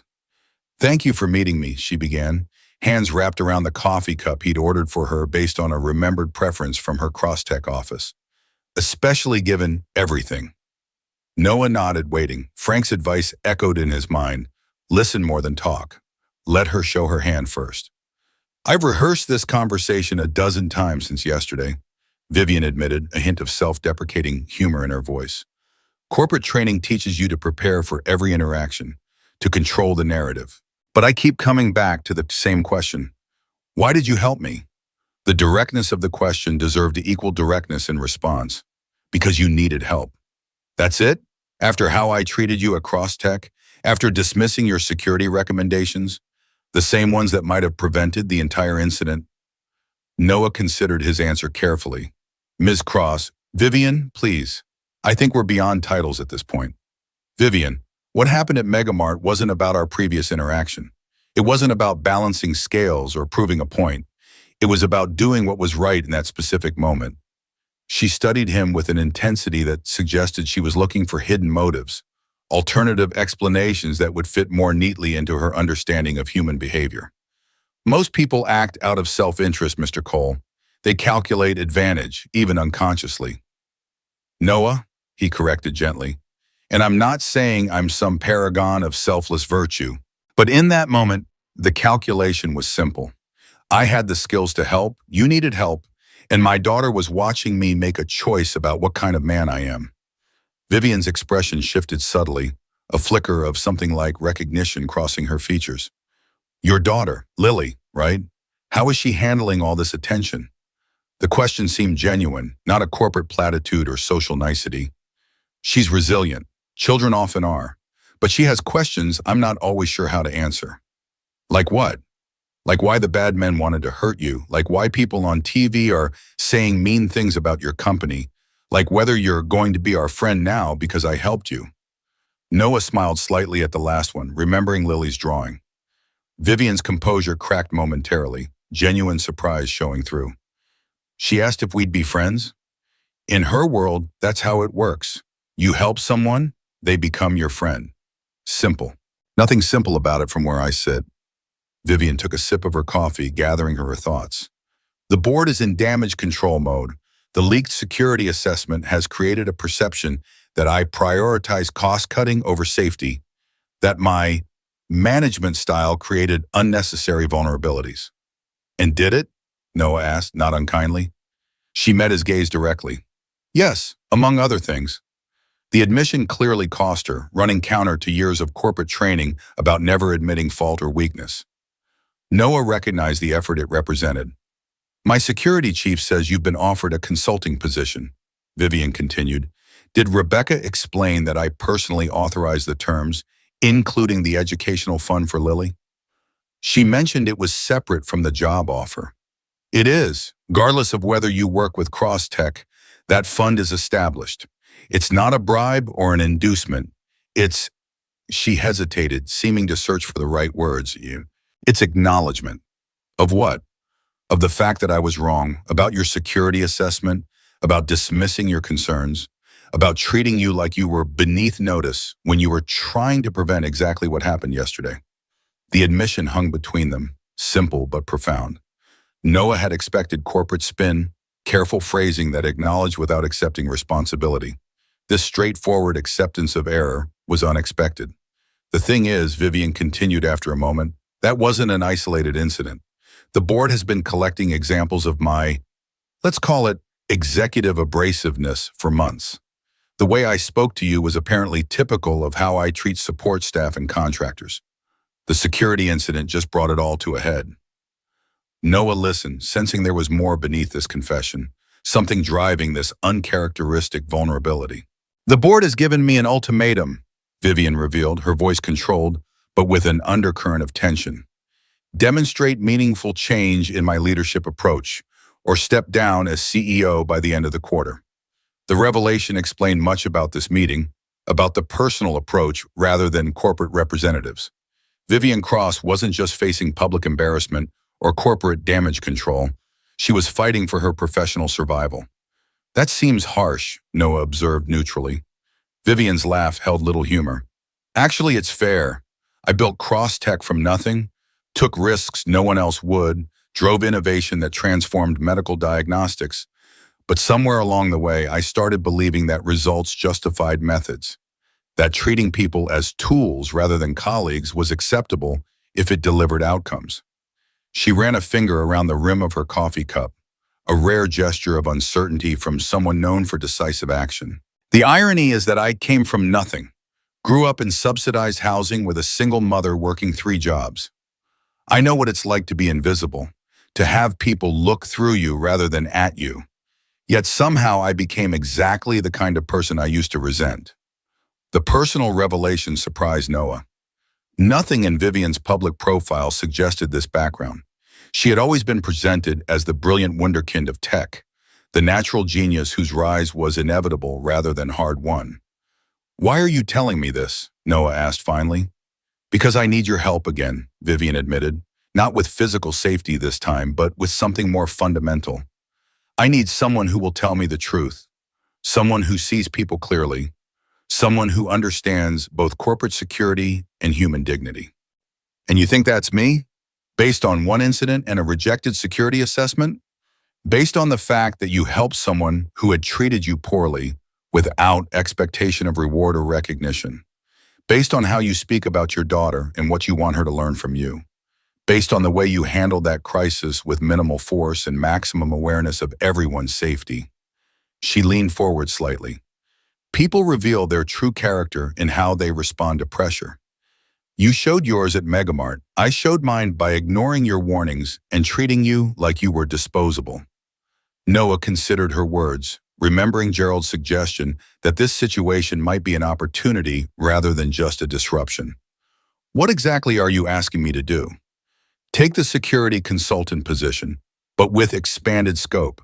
Yes, review and implement proper executive protection protocols, but also help me understand where my blind spots are, where my leadership style creates vulnerabilities rather than strengths. Be the person who tells me the truth when everyone else is too intimidated to speak up. It was a remarkable request from someone known for brooking no criticism. Either the board's ultimatum had truly shaken her, or Vivian Cross was even more calculating than her reputation suggested, using this moment of apparent vulnerability to manage the fallout from the kidnapping attempt. As if reading his skepticism, Vivian added, "I'm not asking for a friend, Noah. I'm asking for an honest mirror. Crosstech develops technology that saves lives. That mission matters to me. If protecting it means confronting my own flaws as a leader, then that's what I need to do. And I need someone who isn't afraid of me to help." The sincerity in her voice was compelling. Noah had spent his professional life reading people, assessing threats, recognizing deception. Everything in Vivian's manner suggested genuine concern rather than manipulation. "I'll consider it," he said finally, "but I need to be clear about my priorities. Lily comes first, always. My schedule has to accommodate her needs, not just Crosstech's." "Absolutely. The terms Rebecca outlined stand: flexible hours, remote work options, complete autonomy in setting your on-site schedule. And if it doesn't work out, if we discover that your leadership style and my approach to communication are fundamentally incompatible?" Vivian nodded, accepting the concern as valid. "Then we part ways professionally, with no impact on Lily's educational fund and a generous severance package. I'm not asking for a lifetime commitment, Noah. I'm asking for a chance to prove that I can change, that Crosstech can be better than it was when you experienced it." As their conversation continued, delving into specifics of the position and expectations, Noah found himself reassessing Vivian Cross. The arrogant executive from his previous encounter was still there, in her precise language, her strategic thinking, her clear articulation of goals. But there was something else too, a glimpse of the determined woman who had risen from poverty to create a company that was genuinely changing lives through medical technology. By the time they parted, Noah had not given her a final answer, but had agreed to visit Crosstech the following week to discuss the position in more detail. As they stood to leave, Vivian hesitated, then extended her hand. "Thank you, Noah, for the conversation, for considering the position, and for what you did at Megamart. I haven't said it properly yet. You saved my life. I won't forget that." Noah shook her hand, noting the firm grip and direct eye contact, the handshake of someone accustomed to operating in male-dominated environments where any sign of weakness was exploited. "You're welcome, Vivian. I hope your board gives you the chance to make the changes you're contemplating." She smiled slightly. "They will if I have concrete evidence of change. Having you on board would be exactly that kind of evidence." As Noah watched her leave, he reflected on the complexity of the situation. What had begun as a simple grocery trip with his daughter had cascaded into a viral video, media attention, job offers, and now this unusual proposal from the very CEO whose dismissive treatment had been part of the viral narrative. Life rarely moved in straight lines, but this particular curve had been unexpected by anyone's standards. Driving home, Noah considered what accepting the position might mean. Beyond the practical benefits, better pay, flexible hours, no more night shifts, it represented a return to using skills he'd set aside after Sarah's death. A chance to rebuild a career rather than just maintain a job. An opportunity to show Lily that her father was more than just a provider and protector. He was also someone who could help shape organizations, influence leaders, make systems better for everyone involved. As he pulled into his driveway, Noah noticed the security service Frank had arranged still monitoring the property, but the media presence had dwindled to a single van from a local station. Progress already. Frank's strategy was working. Inside, he found Barbara reading a story to Lily, who was already in her pajamas, bear clutched firmly against her chest. The scene of domestic tranquility, grandmother and granddaughter sharing a quiet evening moment, reminded Noah of what remained constant amid all the changes swirling around them. "Everything okay with your meeting?" Barbara asked as Noah kissed Lily's forehead. "I think so. It was unexpected." Lily looked up from her book. "Did you see the CEO lady? Is she our friend now?" The innocent question brought a smile to Noah's face. "We're working on it, sweetheart. These things take time." "But you helped her, so she should be nice now," Lily insisted with a child's straightforward logic. "Sometimes people need more than one lesson," Noah explained gently. "Like when you're learning to tie your shoes or write your letters. You don't get it perfect the first time, right? Lily considered this analogy. So the CEO lady is learning to be nice and it might take practice? Something like that. I could help teach her, Lily offered earnestly. I'm very good at being nice. Barbara chuckled softly, exchanging an amused glance with Noah. You certainly are, my dear. Now, one more page before bedtime. As Barbara continued reading, Noah checked his phone to find a text message from Frank. Interview went well. National Morning is running it as their lead tomorrow. You came across exactly right. Competent, modest, principled. The narrative is shifting from disgruntled employee saves ungrateful CEO to trained professional prevents corporate espionage. Much better for everyone involved. A second text followed. How did the meeting with Cross go? Noah typed back. Surprisingly well. She's offering more than just a security position. Wants help changing leadership culture. Seems genuine. Frank's response came quickly. Interesting. Crisis often creates clarity. Some people actually learn from their mistakes. Not many, but some. Worth exploring? I think so, Noah replied. Visiting Crosstech next week to discuss details. Good. Let me know if you need backup. And don't forget my offer still stands, regardless of what you decide with Across. Noah set down his phone, listening to the gentle cadence of Barbara's voice as she finished the story, watching Lily's eyes grow heavy with approaching sleep. Whatever decision he made would affect not just him, but this precious child who trusted him to build a secure, meaningful life for them both. 2 years of focusing solely on stability and safety had given Lily what she needed most after losing her mother. A father who was present, reliable, and consistently loving. Perhaps now it was time to show her something else. A father who engaged with the larger world, who used all his skills and talents, who helped others become better versions of themselves. As Barbara closed the book and Lily's eyes finally drifted shut, Noah made his decision. He would accept Vivian's offer, not just for the practical benefits, but for the opportunity it represented.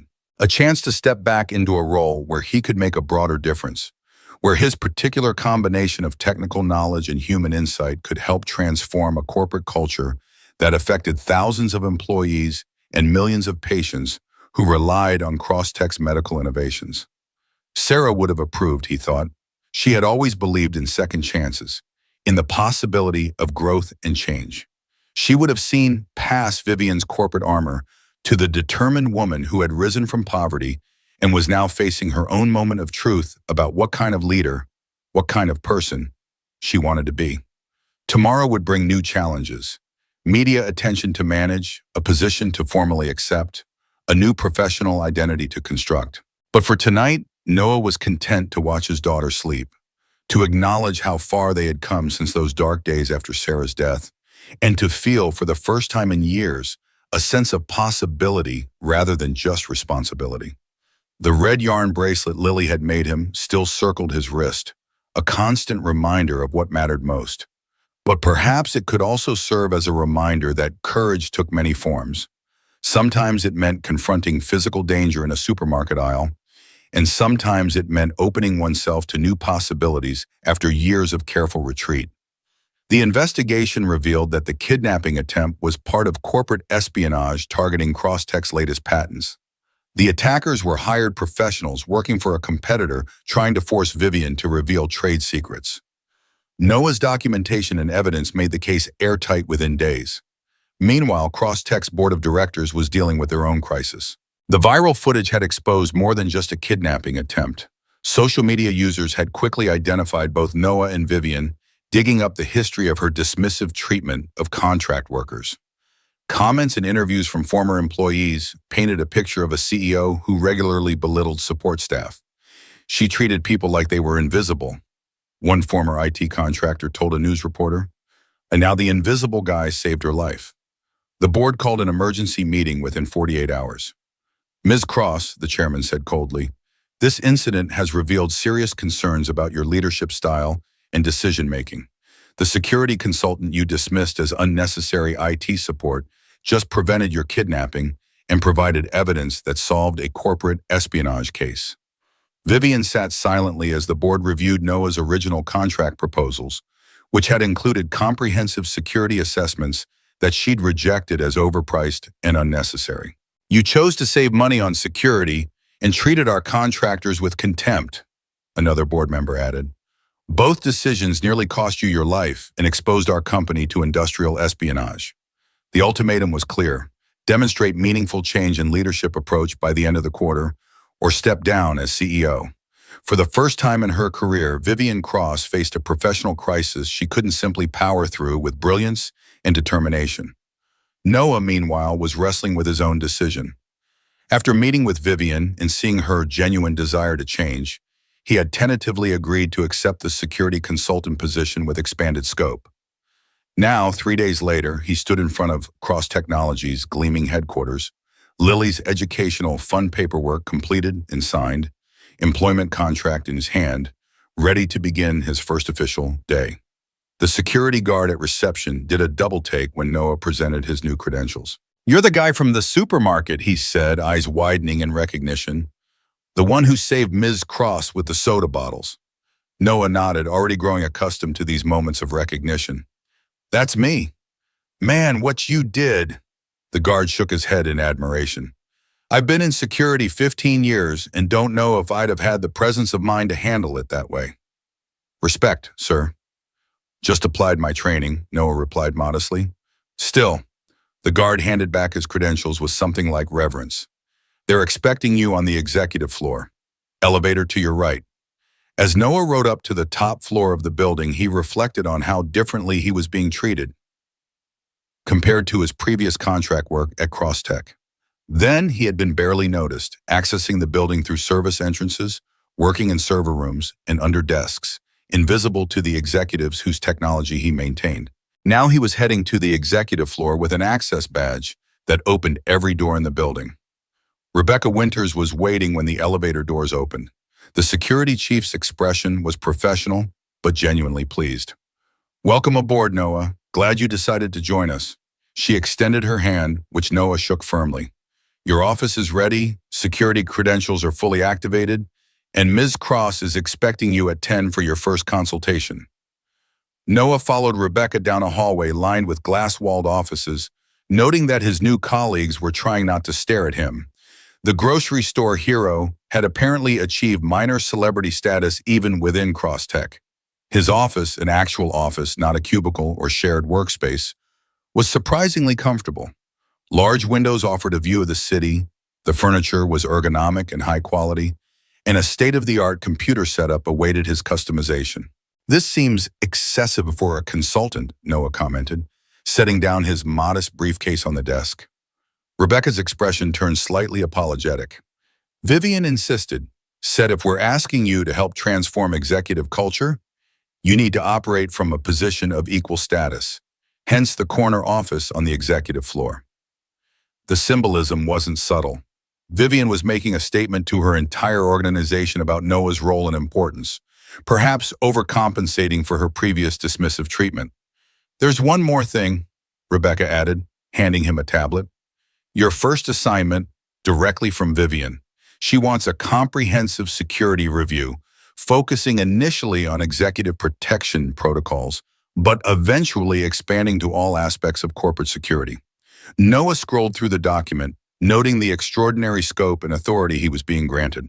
The contract he'd signed and gave him oversight of physical security, information systems protection, and even human resources policies related to staff safety.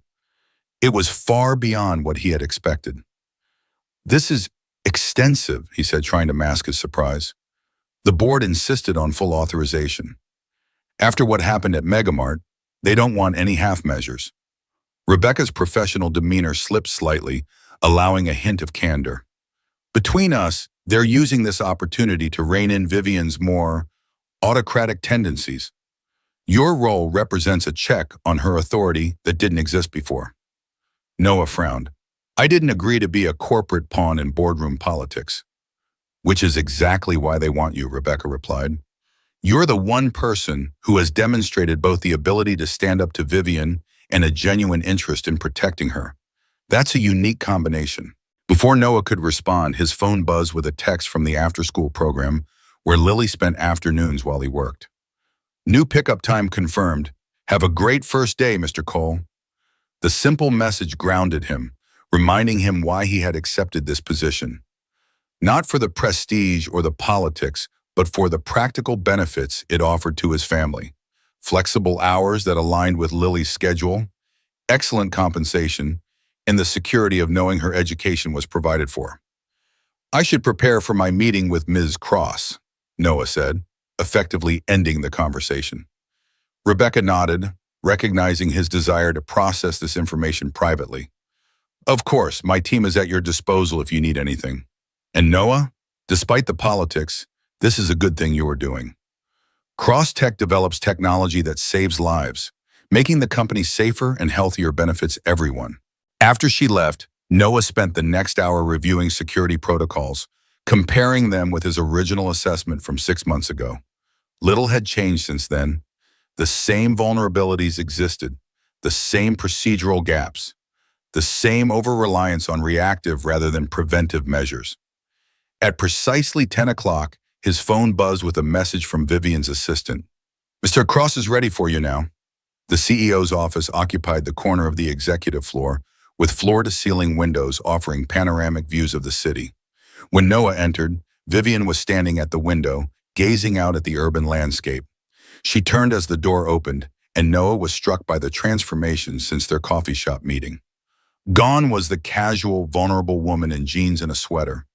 This Vivian Cross was back in full CEO mode, impeccably tailored suit, perfect makeup, not a hair out of place. Yet something was different from his previous encounters with her. Perhaps it was the way she genuinely smiled at his arrival, or how she stepped forward to greet him rather than remaining behind her desk. Noah, thank you for coming on board. How are you finding everything so far? The office is more than adequate, he replied diplomatically, though I'm not sure I need quite so much prominence. Vivian's expression revealed understanding. The location and size are deliberate, I'm afraid. The board and I agreed that your position needs to visibly demonstrate our commitment to security and to a new corporate culture. Optics matter in situations like this. I noticed that the security protocols haven't changed since my original assessment, Noah said, getting directly to business. Despite what happened at Megamart, Vivian gestured for him to take a seat in the comfortable chair across from her desk. That's why you're here. We need your expertise to implement those changes correctly. She sat as well, maintaining eye contact rather than returning to her computer as she had during their previous professional interactions. Where do you recommend we start? Noah appreciated the direct approach. Executive protection needs immediate attention. The kidnapping attempt was sophisticated and well-planned. We got lucky at Megamart, but we need to ensure it can't happen again in any setting. Agreed. What do you need from me? Complete transparency about your schedule, movements, and potential threats, and a willingness to accept protective measures that might sometimes feel restrictive or inconvenient. Vivian nodded, accepting these terms without argument, a notable change from her previous resistance to security recommendations. Done. What else? I'd like to interview Jason Mercer. The request clearly surprised her. The man who tried to kidnap me? He was a security professional before this incident. I trained him years ago. Understanding how he went from that to corporate espionage might reveal vulnerabilities in our industry that we haven't considered. Vivian studied him for a moment, then nodded slowly. I'll have legal arrange it. The authorities have him in custody pending trial, but we can request an interview as part of our security review. The meeting continued for nearly an hour, with Noah outlining his initial priorities and Vivian asking thoughtful, relevant questions. Unlike their previous professional interactions, she listened attentively, acknowledging his expertise rather than dismissing his concerns. The change was subtle but significant, a CEO genuinely engaging with input rather than merely tolerating it. As their discussion wound down, Vivian hesitated, then asked, "How is Lily adjusting to all this? The media attention, your new position, the changes in your routine?" The personal question caught Noah off guard. She's adaptable. Children often are. She's excited about my important new job, helping the CEO lady learn to be nice, he added with a slight smile. Vivian winced. Out of the mouths of babes, she's not wrong, is she? Lily tends to see things clearly. It's a gift. I'd like to meet her someday, Vivian said, then immediately added, not as a PR stunt or photo opportunity, just, she sounds remarkable. Noah considered the request. Perhaps, once things settle down. The meeting concluded with clear next steps and scheduled follow-ups. As Noah returned to his office to begin drafting his comprehensive security plan, he reflected on the noticeable difference in Vivian's approach. Whether motivated by genuine change or professional self-preservation, she was at least making the effort to engage differently with those around her. Over the following weeks, Noah established a new routine. Mornings at Crosstech implementing security protocols and training staff. Afternoons often working remotely to be available when Lily returned from school. The flexibility Vivian had promised proved genuine, with the entire organization quickly adapting to accommodate his schedule. His interview with Jason Mercer proved enlightening but disturbing. The former security professional had indeed fallen on hard times after budget cuts eliminated his position. With a mortgage underwater and a son needing specialized medical care, he had become vulnerable to recruitment by corporate espionage operatives. They knew exactly how to target me, Mercer admitted during their prison interview. They had data on my financial situation, my son's medical needs, everything. It was like they had a playbook for turning desperate security professionals into assets.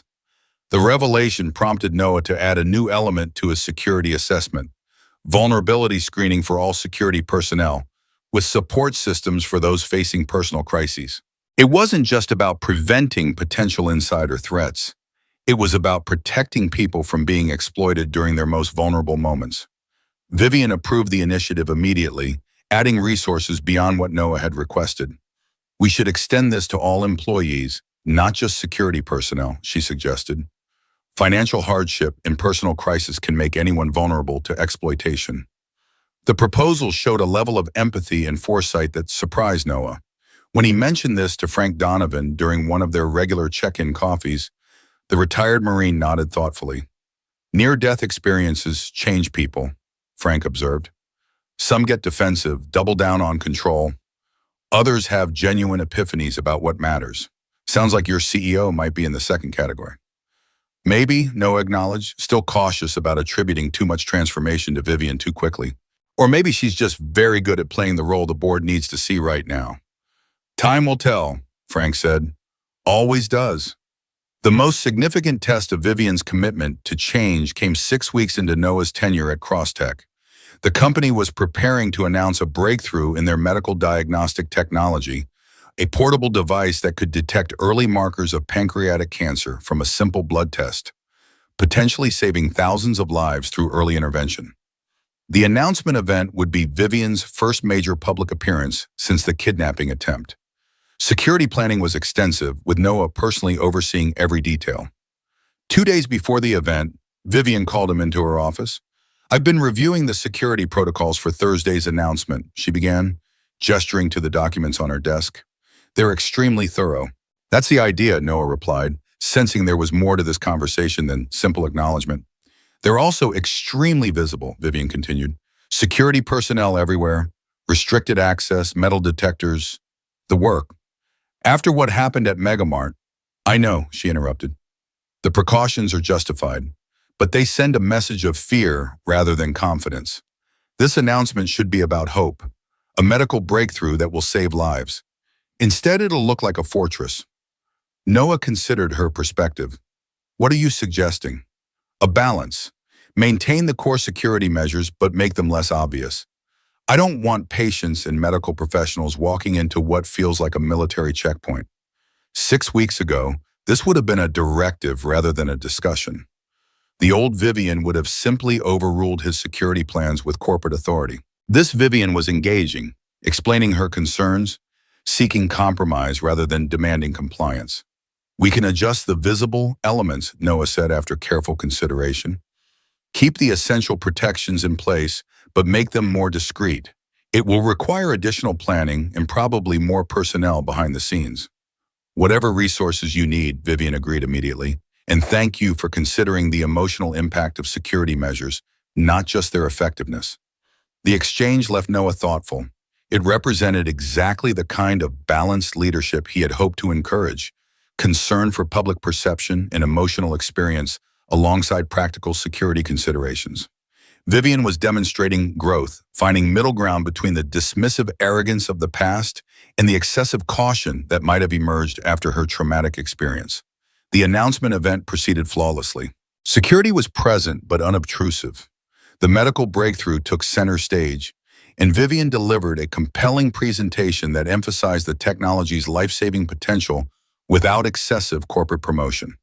Most notably, she specifically acknowledged the team of researchers and developers who had created the technology, bringing them on stage for recognition rather than claiming the spotlight exclusively.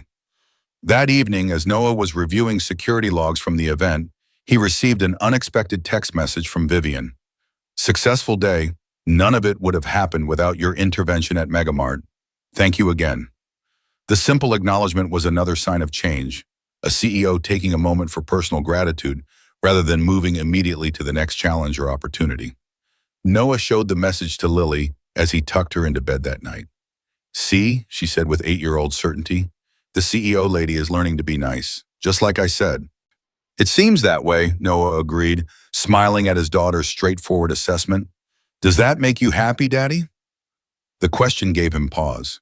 Did it make him happy to see Vivian changing, to know that his work was contributing to a healthier corporate culture, to witness someone learning and growing from a traumatic experience? Yes, he realized. It does make me happy. It's good to see people change for the better. Lily nodded sagely. Mommy always said people can change if they really want to.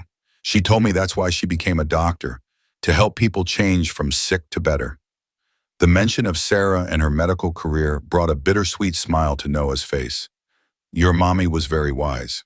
I think she would like the CEO lady learning to be nice, Lily added, snuggling deeper under her covers. And she'd be happy you're helping people at work instead of just fixing computers. Out of the mouths of babes, indeed, Noah thought as he kissed his daughter goodnight. In her innocent way, Lily had articulated something he had been feeling, but hadn't fully acknowledged. That his new role at Crosstech connected him to Sarah's legacy of helping others in a way that his previous IT work had not. The 3-month mark of Noah's employment at Crosstech coincided with the board's deadline for evaluating Vivian's leadership changes. The day before the board meeting, she invited Noah to lunch outside the office, a small bistro several blocks from headquarters where they could speak privately. Tomorrow's the moment of truth, she said after they had ordered.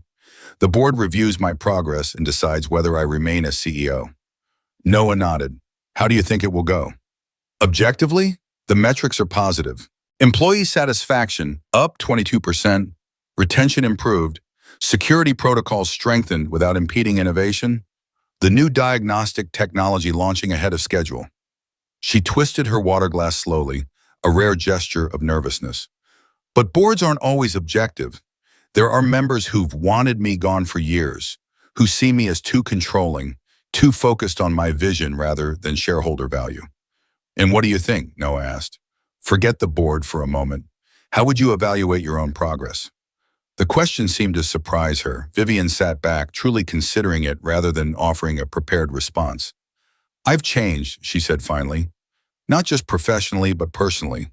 The kidnapping attempt, it forced me to confront how alone I've become, how I've pushed people away in pursuit of corporate goals, how I've confused respect with fear. She met Noah's gaze directly. I'm not perfect. I still have moments of impatience, times when I want to just overrule objections rather than listen. But I'm trying, and I think the company is better for it. I agree, ma'am, Noah said simply. Vivian's eyebrows rose slightly. You do? I thought you were still reserving judgment on whether my changes were genuine or just self-preservation. I was, he admitted, for quite a while. But I've watched you these past 3 months. Not just in our meetings or public events, but in how you interact with employees at all levels. The change is real, whether the board recognizes it or not. Relief washed across Vivian's features. That means more than you might realize. Your opinion carries weight because you've seen both versions of me, the CEO who dismissed you 6 months ago and the leader I'm trying to become now. Their conversation shifted to lighter topics, Lily's latest school project, Vivian's newfound interest in community volunteering, Noah's ongoing consulting work with Frank Donovan's security firm. By the time lunch concluded, the professional barrier between them had thinned further, allowing a genuine connection that would have seemed impossible months earlier. The next morning, Noah arrived at Crosstech to find the executive floor humming with tension. The board meeting was scheduled for 10, and Vivian had been sequestered with her executive team since 7, preparing final presentations in evidence of her leadership transformation. At 9:45, Noah's phone buzzed with a message from Vivian. "They want to hear from you. Can you join us?" The request wasn't entirely unexpected. As the catalyst for many of the recent changes at Crosstech, Noah's perspective would naturally interest the board. Still, being called into a meeting that would determine the company's leadership was far beyond his anticipated role as security consultant. The boardroom fell silent when he entered. 14 people sat around a massive table, with Vivian at one end and Chairman Douglas at the other. All eyes turned to Noah, evaluating, assessing. "Mr. Cole," Douglas began formally, "thank you for joining us. The board has been reviewing Ms. Cross's leadership changes over the past quarter, following the incident at Megamart. As someone who has worked closely with her during this period and who experienced her previous management and style firsthand, your perspective would be valuable."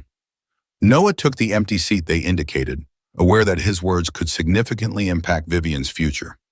He glanced briefly in her direction, noting the composed expression that couldn't quite mask her tension.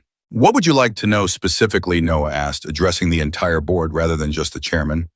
"Has Vivian Cross genuinely changed as a leader?" one of the board members asked bluntly. "Or is this simply damage control following a public relations disaster?" The directness of the question deserved equal directness in response. "When I first joined Crosstech as a security consultant 3 months ago, I was skeptical," Noah admitted. "Ms. Cross had previously dismissed my security recommendations and treated me as essentially invisible. I had little reason to believe any change would be substantial or lasting." He paused, aware of Vivian's carefully controlled breathing across the table. "I was wrong," he continued. "The changes I've witnessed aren't superficial adjustments to appease the board or manage public perception. They represent a fundamental shift in leadership approach. Cross now actively solicits input from all levels of the organization, balances security concerns with innovation needs, and has created a corporate culture where people feel valued rather than merely utilized." Another board member leaned forward. "Can you provide specific examples?" Noah nodded, proceeding to outline several instances where Vivian had demonstrated genuine change. The vulnerability support program for employees, her balanced approach to the technology announcement security, her willingness to share credit with research teams rather than claiming spotlight. Most significantly, he concluded, she's created an environment where people can speak truth to power without fear of retaliation. That's the foundation of both good security and good leadership. The questioning continued for nearly 30 minutes, with board members probing for details about specific initiatives and changes.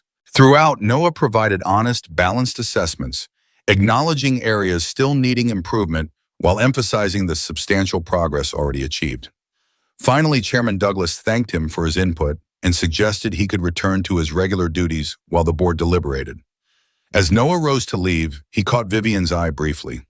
Her expression conveyed both gratitude and a vulnerability rarely visible in her public persona. 3 hours later, a company-wide email announced the board's decision. Vivian Cross would remain as CEO, with certain structural changes to ensure the positive leadership evolution continued. An executive coaching program would be implemented for all senior leaders. The employee support initiatives would receive expanded funding, and Noah's security consultancy would be extended into a permanent executive position. Chief Security Officer, reporting directly to the board as well as to Vivian. The news spread quickly through the organization, with many employees stopping by Noah's office to congratulate him on the promotion.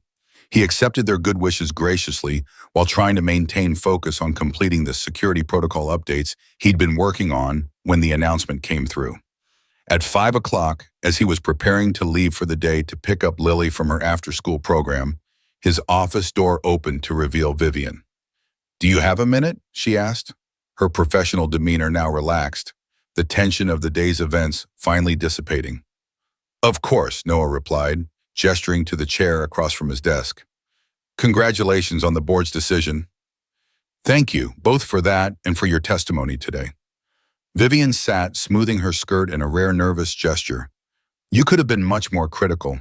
The board would have understood, given our history. I told the truth, Noah said simply. The changes you've made are real and significant. The board made the right decision. They're offering you a permanent executive position. Chief Security Officer. Noah nodded. I saw the email. It's a generous offer, but I need to think about it. Vivian looked genuinely surprised. You're considering declining? The compensation package is exceptional. The role would give you influence at the highest levels of the organization, and you'd maintain all the flexibility for Lily's schedule. It's not about the terms, Noah explained. It's about what's right for both Crosstech and for me long-term. I need to be sure this is where I can contribute most effectively. Understanding dawned in Vivian's expression. You're concerned about becoming too integrated into the corporate hierarchy, losing your independence and objectivity. Partly, Noah acknowledged.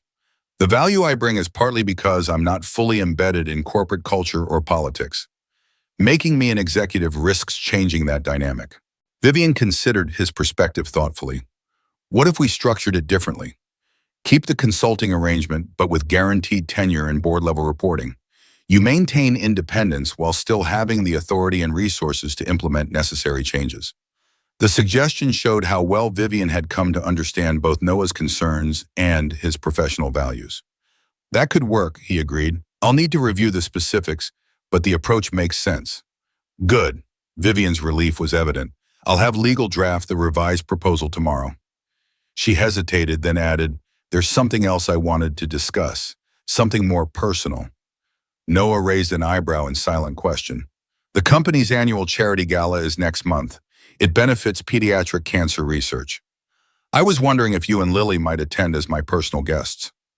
The invitation caught Noah by surprise. The Crosstech Charity Gala was a major social event, attracting celebrities, politicians, and business leaders from across the country. It was decidedly not the kind of function where IT contractors turned security consultants typically appeared, much less their 8-year-old daughters. It's not a professional obligation, Vivian clarified, perhaps misreading his hesitation. Just, I thought Lily might enjoy seeing the science demonstrations we set up for the children's area. And I'd like the opportunity to meet her properly, not just as the CEO lady from her drawing. The request seemed genuinely personal rather than professionally motivated. Noah considered what it might mean for Lily. An exciting evening seeing cutting-edge technology demonstrations, the chance to dress up for a special occasion, an opportunity to meet the woman whose life her father had saved, but also potential media attention, exposure to a world of wealth and privilege far removed from their modest life, and implications about Noah and Vivian's relationship that might arise from such an appearance. Let me think about it, he said finally, and discuss it with Lily. It should be her choice too. Vivian nodded, accepting this reasonable approach. Of course, the invitation remains open. As she rose to leave, she paused at the door. Noah, thank you, not just for today, but for everything since Megamart. You've helped me become a better leader, and I think, a better person. After she departed, Noah sat quietly in his office, reflecting on the extraordinary journey of the past 3 months. From invisible IT contractor to prospective chief security officer. From the man who couldn't afford a small teddy bear without careful budgeting to someone being invited to elite charity galas. From a life carefully constructed around minimizing risk to one now opening to new possibilities. Later that evening, after Lily was bathed and in her pajamas but before bedtime stories, Noah broached the subject of the charity gala. Sweetheart, I've been invited to a special party for my work, and they said you could come too if you wanted. It's very fancy, with beautiful dresses and science experiments for kids to see. Lily's eyes widened with interest. Like a princess party? Sort of, Noah smiled. It's to raise money for sick children, to help doctors find ways to make them better. Like Mommy did?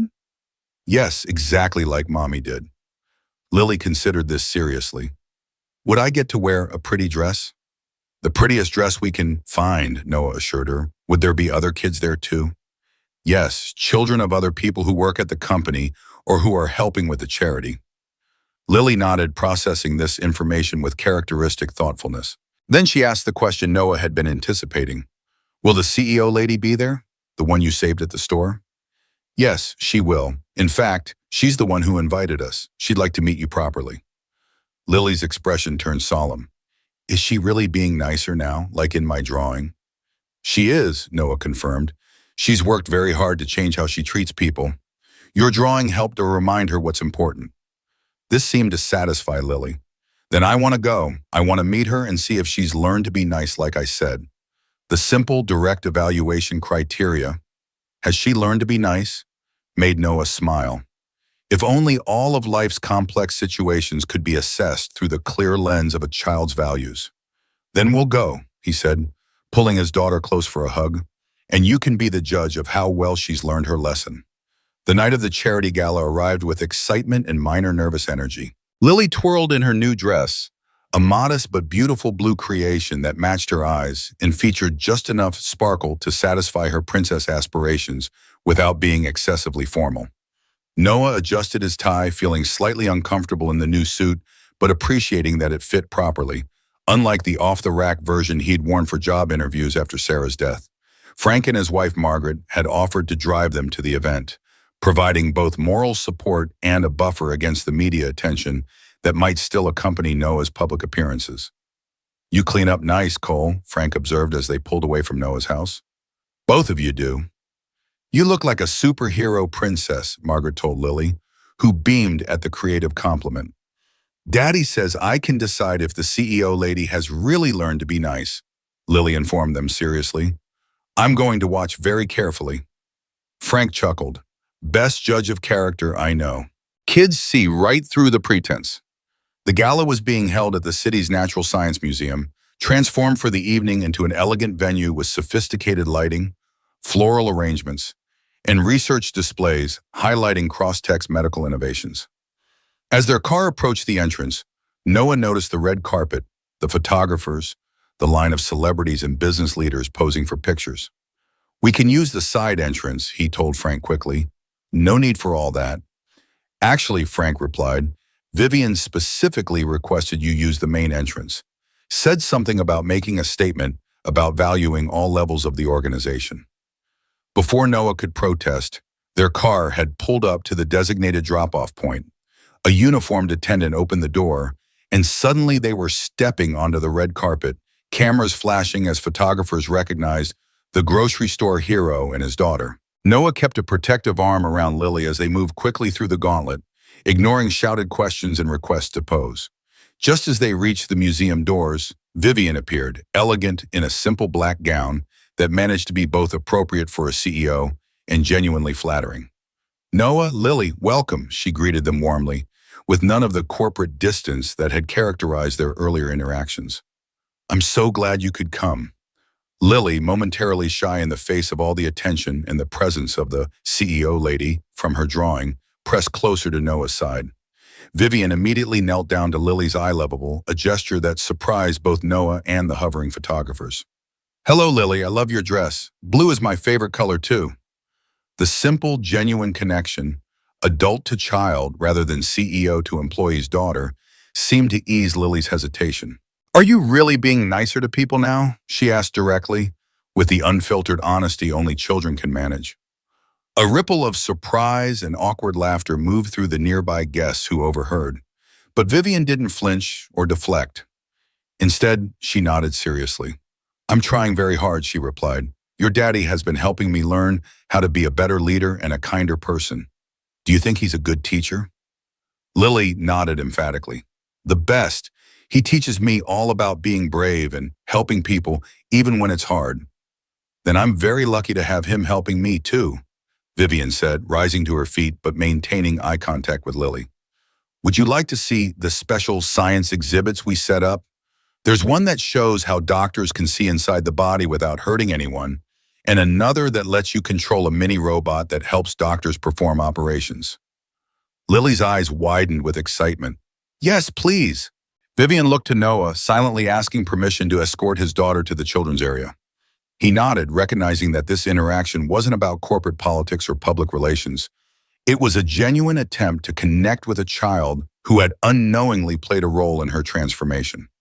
As Vivian led Lily toward the exhibits, with Noah following a few steps behind, he noticed how naturally the CEO interacted with his daughter, asking questions, listening attentively to Lily's answers, pointing out interesting details at the child's eye level. There was none of the awkward condescension adults often displayed when trying to communicate with children they didn't know well. The evening progressed with surprising ease. Lily was entranced by the scientific demonstrations, particularly those related to medical imaging and diagnostic technologies. Vivian introduced Noah to key research partners and philanthropic donors, positioning him as a valued security expert rather than subordinate. And throughout it all, there was a natural, comfortable dynamic between the three of them that would have seemed impossible months earlier. During a quiet moment when Lily was engaged with an interactive display, Vivian spoke softly to Noah. "She's remarkable, so intelligent, so perceptive, so genuine. You're doing an amazing job raising her."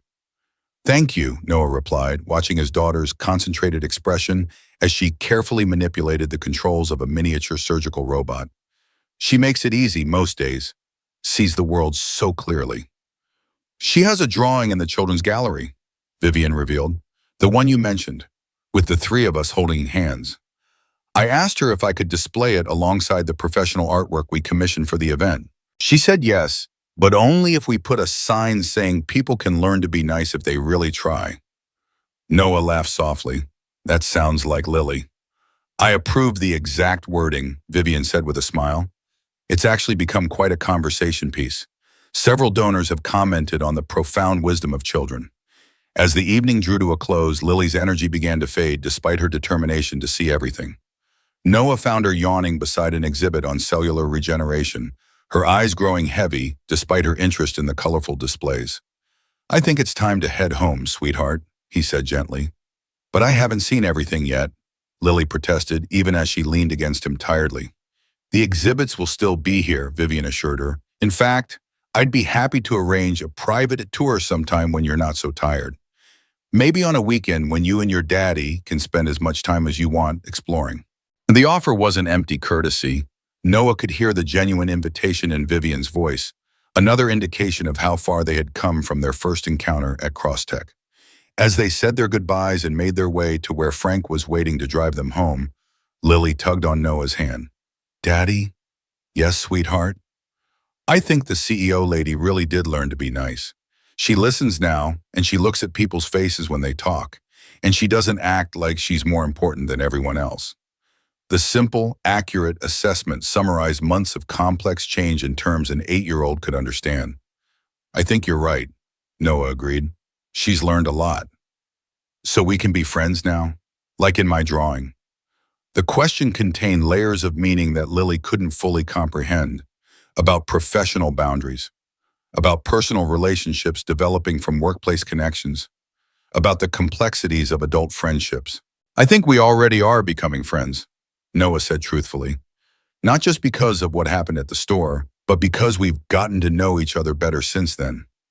This answer seemed to satisfy Lily, who nodded sleepily before climbing into Frank's car.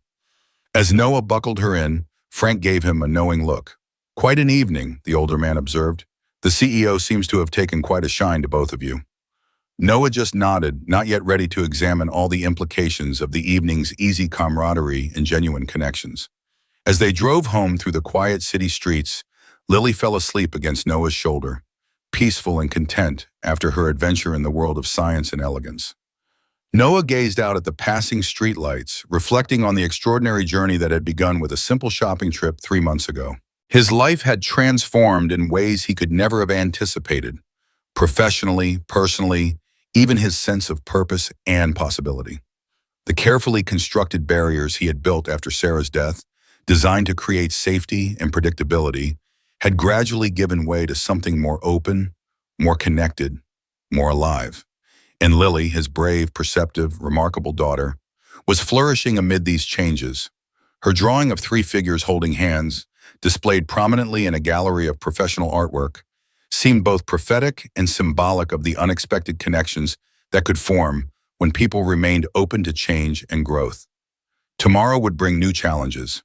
The revised employment agreement to consider, security protocols to implement, the continuing evolution of cross-text corporate culture. But for tonight, Noah was content to hold his sleeping daughter, to remember how far they had come since those dark days after Sarah's death, and to feel a quiet certainty that she would be proud of the life they were building, not just surviving, but truly living again.